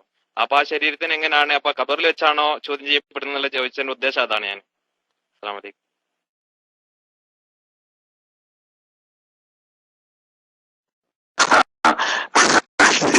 അത് ആദ്യം തന്നെ പറയണെങ്കിൽ ഖബറ് എന്ന് പറഞ്ഞാൽ മണ്ണിൽ മാന്തി കുഴിച്ചു മൂടുക എന്നതിന് അർത്ഥമില്ല. മരണം കഴിഞ്ഞാൽ അടുത്ത ഘട്ടത്തിനാണ് പറയുന്നത്. ആ അടുത്ത ഘട്ടത്തിലേക്ക് പ്രവേശിച്ചവനെ ഖബർ മണ്ണിൽ കൊണ്ടുപോയി മൂടട്ടെ, പെട്ടിയിലാക്കി വെക്കട്ടെ, അതല്ലെങ്കിൽ വല്ല മ്യൂസിയങ്ങളിലും കുപ്പിച്ചില്ലിലിട്ട് വെക്കട്ടെ, തീയിൽ കത്തിക്കരിച്ച് കളയട്ടെ, മൃഗങ്ങൾ വല്ലതും ഭക്ഷിച്ചു പോയി, ഏതായിരുന്നാലും അവയോട് ആ ശരീരത്തിനോട് ആത്മാവിന് ബന്ധം കൊടുക്കുകയും എന്നിട്ട് ആത്മാവിന്റെ ബന്ധമുള്ള ശരീരത്തോട് ചോദ്യം ചെയ്യുകയും ചെയ്യാൻ അള്ളാഹുവിന്റെ ഖുദ്റത്ത് വിശാലമാണ് എന്ന് ഈ ഹദീസിനെ വ്യാഖ്യാനിച്ചുകൊണ്ട് മഹാന്മാരായ ഇമാമിയങ്ങൾ വിശദീകരിച്ചിട്ടുണ്ട്. ഓക്കെ, വൈബിയായ കാര്യങ്ങൾ വിശ്വസിക്കുക. അല്ലതിന് യുമിനൂന ബിൽ വൈബി എന്ന് പറഞ്ഞതിൽ പെട്ടതാ. നമ്മളെ കണ്ണുകൊണ്ട് കാണൂല, പക്ഷേ അത് മഹാനായ നബി സല്ലല്ലാഹു അലൈഹി വസല്ലം തങ്ങൾ പറഞ്ഞത് നമ്മൾ വിശ്വസിക്കേണ്ടതിൽ പെട്ടതാണ്. അങ്ങനെ ഏതവസ്ഥയിലുള്ളവരോടും അല്ലാഹു തആല അവരുടെ ആത്മാവിന് ശരീരവുമായി ബന്ധം കൊടുത്ത് അതിനോട് ചോദ്യം ചെയ്യാൻ അല്ലാഹു തആലാന്റെ ഖുദ്റത്ത് വിശാലമാണ്. അങ്ങനെ നബി സല്ലല്ലാഹു അലൈഹി വസല്ലം തങ്ങൾ പറഞ്ഞുകൊണ്ട് വിശ്വസിക്കൽ നമ്മുടെ ബാധ്യതയുമാണ് എന്നുണർത്തുന്നു. സമയം കഴിഞ്ഞു, ബാങ്ക് കൊടുക്കാൻ തുടങ്ങിയിട്ടുണ്ട്. അതുകൊണ്ട് ഇനി മുന്നോട്ട് പോകാൻ ഇപ്പോൾ സമയമില്ല. നേരത്തെ ഉണർത്തിയതുപോലെ കുറെ ആളുകൾ ഷാവു നേരത്തെ പോയത് ഇനിയിപ്പോ രണ്ടാമത് വന്നിട്ട് സമയമില്ല എന്ന് അറിഞ്ഞുകൊണ്ടും ബാങ്ക് കൊടുത്താൽ പിന്നെ തുടരാൻ യാതൊരു നിവൃത്തിയില്ലാത്തതുകൊണ്ട് എല്ലാവരോടും ക്ഷമ ചോദിക്കുന്നു. എല്ലാവരും അല്ലാഹു തആല ഖൈർ നൽകുമാറാകട്ടെ. തുടർന്നും അറിയുന്ന കാര്യങ്ങൾ പറയാനും പഠിക്കാനും ജീവിതത്തിൽ പകർത്താനും നമുക്കൊക്കെ അല്ലാഹു തആല തൗഫീഖ് ചെയ്യുമാറാകട്ടെ. റബ്ബനാ തഖബ്ബൽ മിന്നാ ഇന്നക അൻതസ് സമീഉൽ അലീം വതുബ് അലൈനാ ഇന്നക അൻതത് തവ്വാബുർ റഹീം വഗ്ഫിർ ലനാ യാ ഗാഫിറൽ മുദ്നിബീൻ വർഹംനാ ബിറഹ്മതിക യാ അർഹമർ റഹീമീൻ ബിഫദ്ലി സ്വല്ലല്ലാഹു അലാ മുഹമ്മദ് സ്വല്ലല്ലാഹു അലൈഹി വസല്ലം സ്വല്ലല്ലാഹു അലാ മുഹമ്മദ് സ്വല്ലല്ലാഹു അലൈഹി വസല്ലം അല്ലാഹുമ്മ സ്വല്ലി അലാ മുഹമ്മദ് യാ റബ്ബി സ്വല്ലി അലൈഹി വസല്ലം സല്ലല്ലാഹു അലൈഹി വസല്ലം മുർസലീൻ അൽഹംദുലില്ലാഹി റബ്ബിൽ ആലമീൻ. വസിയത്തോടെ അസ്സലാമു അലൈക്കും വറഹ്മത്തുള്ളാഹി വബറകാതുഹു.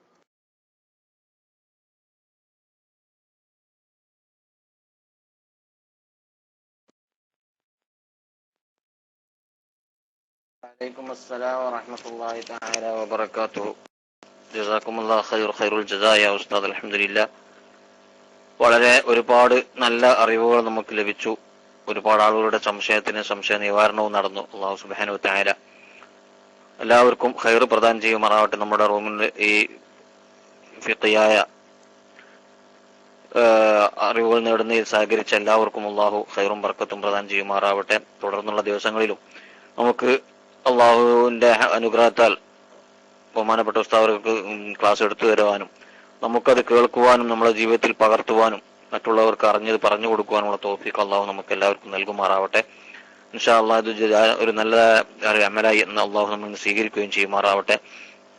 ഇൻഷാ അള്ളാഹ് ഇനിയും ലൈവ് ആയിക്കൊണ്ട് പോകേണ്ടതുണ്ട്. നമുക്ക് ഇനി നാട്ടിൽ നിന്ന് വളരെ പ്രധാനപ്പെട്ട ഒരു ലൈവ് ഇന്ന് നമുക്ക് വരാനിരിക്കുകയാണ്. ബഹുമാനപ്പെട്ട നമ്മുടെ ക്ലാസ് റൂമിലെ പ്രധാനപ്പെട്ട ഒരു വിഷയമായിരുന്ന ഖുർആൻ ഷരീഫ്, അത് നമ്മുടെ ക്ലാസ് റൂമിലും പ്രത്യേകിച്ച് കുട്ടികൾക്ക് SGS എന്ന ഒരു ക്ലാസ് റൂം തുറന്നു കൊടുത്തുകൊണ്ട് നമ്മുടെ SGBയിലെയും മറ്റും ഉള്ള പ്രവാസ ലോകത്തുള്ള കുട്ടികൾക്ക് ഖുർആൻ ഷരീഫിന്റെ ആദ്യാക്ഷരം മുതൽ അതിന്റെ മഖ്റജ്, അതിന്റെ തജ്വീദ് നിയമങ്ങൾ ഒക്കെ ക്ലാസ് എടുത്തിരുന്ന ബഹുമാനപ്പെട്ട അലി അൻസാരി ഉസ്താദിന്റെ നാട്ടില് അവർ ഹിഫ്ദുൽ ഖുർആൻ കോളേജ് എന്ന ഒരു സ്ഥാപനം തുടക്കം കുറിച്ചിരിക്കുകയാണ്. അതിന്റെ ഉദ്ഘാടന കർമ്മം ഇന്ന് ബഹുമാനപ്പെട്ട ആദർശ പ്രസ്ഥാനത്തിന്റെ അജയനായ അമരക്കാരൻ ബഹുമാനപ്പെട്ട പേരോട് ഉസ്താദ് നിർവഹിക്കുകയാണ്. അതിനുശേഷം അവിടെ നിന്നുള്ള പ്രഭാഷണം നമ്മളിലേക്ക് വരാൻ പോവുകയാണ്. ഇൻഷാ അല്ലാഹ് എല്ലാവരും റൂമിൽ സജീവമാക്കുകയും റൂമിൽ ഐഡികൾ എല്ലാവരെയും ഈ വിവരം അറിയിച്ചുകൊണ്ട് ഐഡികളെ കൂട്ടിക്കൊണ്ടുവന്ന് റൂമിനെ സജീവമാക്കുകയും ചെയ്യേണ്ടതുണ്ട്. ബഹുമാനപ്പെട്ട അലി അൻസാരി ഉസ്താദിനെ കുറിച്ച് ഞാൻ പറയേണ്ടതില്ല. നിങ്ങൾക്കൊക്കെ ഓരോരുത്തർക്കും നമ്മുടെ ക്ലാസ് റൂമിൽ ഓരോരുത്തർക്കും അനുഭവസ്ഥരുമാണ്. എന്നെ സംബന്ധിച്ചിടത്തോളം എനിക്ക് ഉസ്താദിൽ നിന്ന് ഒരുപാട് നേട്ടങ്ങൾ ഉണ്ടായിട്ടുണ്ട്. ദുന്യവിയായ നേട്ടമല്ലെങ്കിലും ഇൻഷാ അല്ലാഹ് തൗഫീഖോടുകൂടി ഖുർആൻ ഷരീഫ് തന്നെ കുറെ ക്ലിയർ ആക്കാനൊക്കെ ബഹുമാനപ്പെട്ട ഉസ്താദിന്റെ ക്ലാസ്സിൽ പങ്കെടുത്തുകൊണ്ട് സാധിച്ചിട്ടുണ്ട്. അതേപോലെ എല്ലാവർക്കും അനുഭവം ഉണ്ടായിരിക്കും. അള്ളാഹു സുബ്ഹാനഹു വ തആല മഹാനായ ഉസ്താദുകൾക്ക് ദീർഘായുസ്സും ആഫിയത്തും നൽകി അനുഗ്രഹിക്കുമാറാവട്ടെ. ഇപ്പോഴുള്ള എല്ലാ വിഷമങ്ങളും എന്തെങ്കിലുമൊക്കെ ഉണ്ടെങ്കിൽ തന്നെ അത് അള്ളാഹു നമുക്ക് പറഞ്ഞു തന്ന അറിവിന്റെയും ഇപ്പോ തുടർന്നുകൊണ്ട് മുന്നോട്ട് പോകുന്ന അറിവിന്റെയും സംരംഭത്തിന്റെയും അതിന് ശ്രമിക്കുന്ന അതിന്റെയൊക്കെ ഹക്ക് ജാവ് ബർക്കത്ത് കൊണ്ട് മഹാനവറുകൾക്ക് എല്ലാ നിലക്കുമുള്ള ആയുരാരോഗ്യവും ആഫിയത്തും സന്തോഷവും മനസ്സമാധാനവും എല്ലാം അള്ളാഹു നൽകി അനുഗ്രഹിക്കുമാറാവട്ടെ. നമ്മെ സംബന്ധിച്ചിടത്തോളം നമ്മുടെ ഉസ്താദുമാർക്ക് എല്ലാവർക്കും നമുക്ക് പ്രത്യേകം ദുആ ചെയ്യേണ്ടതുണ്ട്. നമ്മ എത്ര അവർക്ക് അങ്ങോട്ട് ഖിദ്മത്ത് ചെയ്താലും മതിവരാത്ത അറിവുകളാണ് ഓരോ ദിവസവും നമുക്ക് ലഭിച്ചുകൊണ്ടിരിക്കുന്നത്. അതുകൊണ്ട് തന്നെ നമ്മുടെ എല്ലാ സമയത്തുള്ള പ്രാർത്ഥനയിലും അവർക്കൊക്കെ നമ്മുടെ ഒരിടം കണ്ടെത്തണം. നമ്മുടെ ഉമ്മാപ്പാമാർക്ക് നമ്മുടെ മക്കൾക്കൊക്കെ വേണ്ടി പ്രാർത്ഥിക്കുന്നത് പോലെ നമ്മുടെ ഉസ്താദുമാരാണ്. അവർക്ക് വേണ്ടിയിട്ട് നമ്മൾ പ്രാർത്ഥനയിൽ സമയം കണ്ടെത്തുകയും അവരുടെ ക്ഷേമത്തിനും ഐശ്വര്യത്തിനും വേണ്ടി എപ്പോഴും നമ്മൾ ശ്രദ്ധിക്കുകയും കഴിയുന്നവരൊക്കെ ഉസ്താദുമായി ബന്ധപ്പെടുകയും അല്ലാത്തവരൊക്കെ ഐബിയായ നിലക്കുള്ള പ്രാർത്ഥന നടത്തുകയും വേണമെന്ന് കൂടി ഉണർത്തുന്നു. അള്ളാഹു ഖൈർ പ്രദാനം ചെയ്യുമാറാവട്ടെ ഇൻഷാ അല്ലാഹ്. അപ്പൊ ആ ലൈവ് നമ്മളിലേക്ക് വരാൻ പോവുകയാണ്. അതുകൊണ്ട് തന്നെ റേഡിയോ ശ്രോതാക്കൾ കേൾക്കാനും അവർക്ക് അറിയാനും നമ്മളിപ്പോ കൂടെ പറഞ്ഞെങ്കിൽ മാത്രമേ അറിയുള്ളൂ. നമുക്കിവിടെ ടെക്സ്റ്റ് അടിച്ചാൽ വിവരങ്ങൾ അറിയാൻ സാധിക്കും. അതുകൊണ്ട് തന്നെ ബഹുമാനപ്പെട്ട ഉസ്താദിന്റെ ആ ലൈവ് പരിപാടി നമ്മളിലേക്ക് എത്താൻ പോകുന്നു. റേഡിയോ ശ്രോതാക്കളും നമ്മുടെ ഈ ശബ്ദവീജികൾ മറ്റുള്ളവരിലേക്ക് എത്തിക്കുവാനും അവര് നമ്മളെക്കാൾ കൂടുതൽ ഉത്സാഹവരാണ് നമ്മുടെ റേഡിയോ ശ്രോതാക്കൾ. അത് അവരുമായി ബന്ധപ്പെടുമ്പോഴേ അറിയുള്ളൂ അവർക്ക് എത്രമാത്രം നമ്മുടെ SGB ക്ലാസ് റൂമിനോടുള്ള മുഹബത്ത്, അതിനോടുള്ള പ്രതിബദ്ധത എത്ര ഉണ്ടെന്നുള്ളത് നമുക്കൊക്കെ അവരുമായി ഇടപെടുമ്പോൾ അവർക്ക് പറയാനുള്ള സന്തോഷം നമ്മൾ ഇടപെടുമ്പോൾ നമുക്ക് അറിയാൻ സാധിക്കുന്നുണ്ട്. അള്ളാഹു എല്ലാവർക്കും എല്ലാ നിലക്കും ഖൈർ പ്രദാനം ചെയ്യുമാറാവട്ടെ. എല്ലാ രംഗത്തും അള്ളാഹു വിജയം പ്രദാനം ചെയ്യുമാറാവട്ടെ എന്ന് കൂടി നമുക്ക് പ്രാർത്ഥിക്കാം. അള്ളാഹു സ്വീകരിക്കുമാറാവട്ടെ ഇൻഷാ അല്ലാഹ്.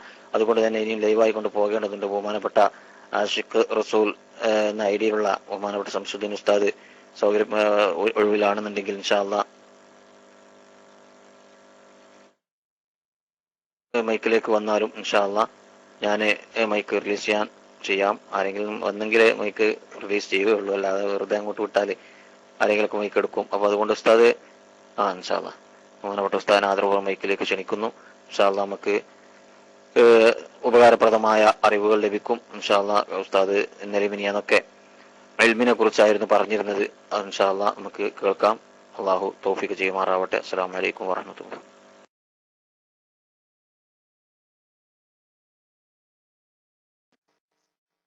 വഅലൈക്കും വലൈക്കും അസ്സലാം വറഹ്മത്തുള്ളാഹി വബറകാതുഹു.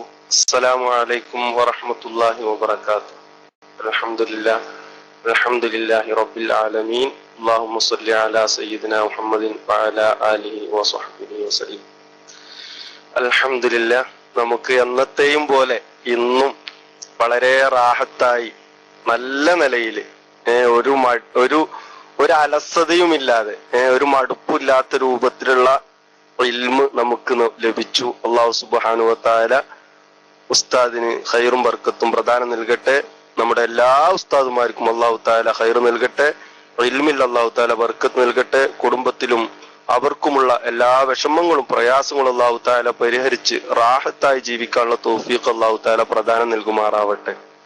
അൽഹംദുലില്ലാഹ്, ഈ സമയം പക്ഷേ ഒരു വലിയ സംസാരിക്കാനുള്ള ഒരു സമയമൊന്നുമല്ല. എല്ലാരും ലൈവിന് വേണ്ടി പ്രതീക്ഷിച്ചു കൊണ്ടിരിക്കുന്ന സമയമാണ് ഈ സമയമൊക്കെ. മാത്രല്ല, ബഹുമാനപ്പെട്ട വലിയ വലിയ ഉസ്താദുമാര് നമ്മുടെ ക്ലാസ് റൂമിൽ ഇപ്പൊ തന്നെ ഉണ്ട്.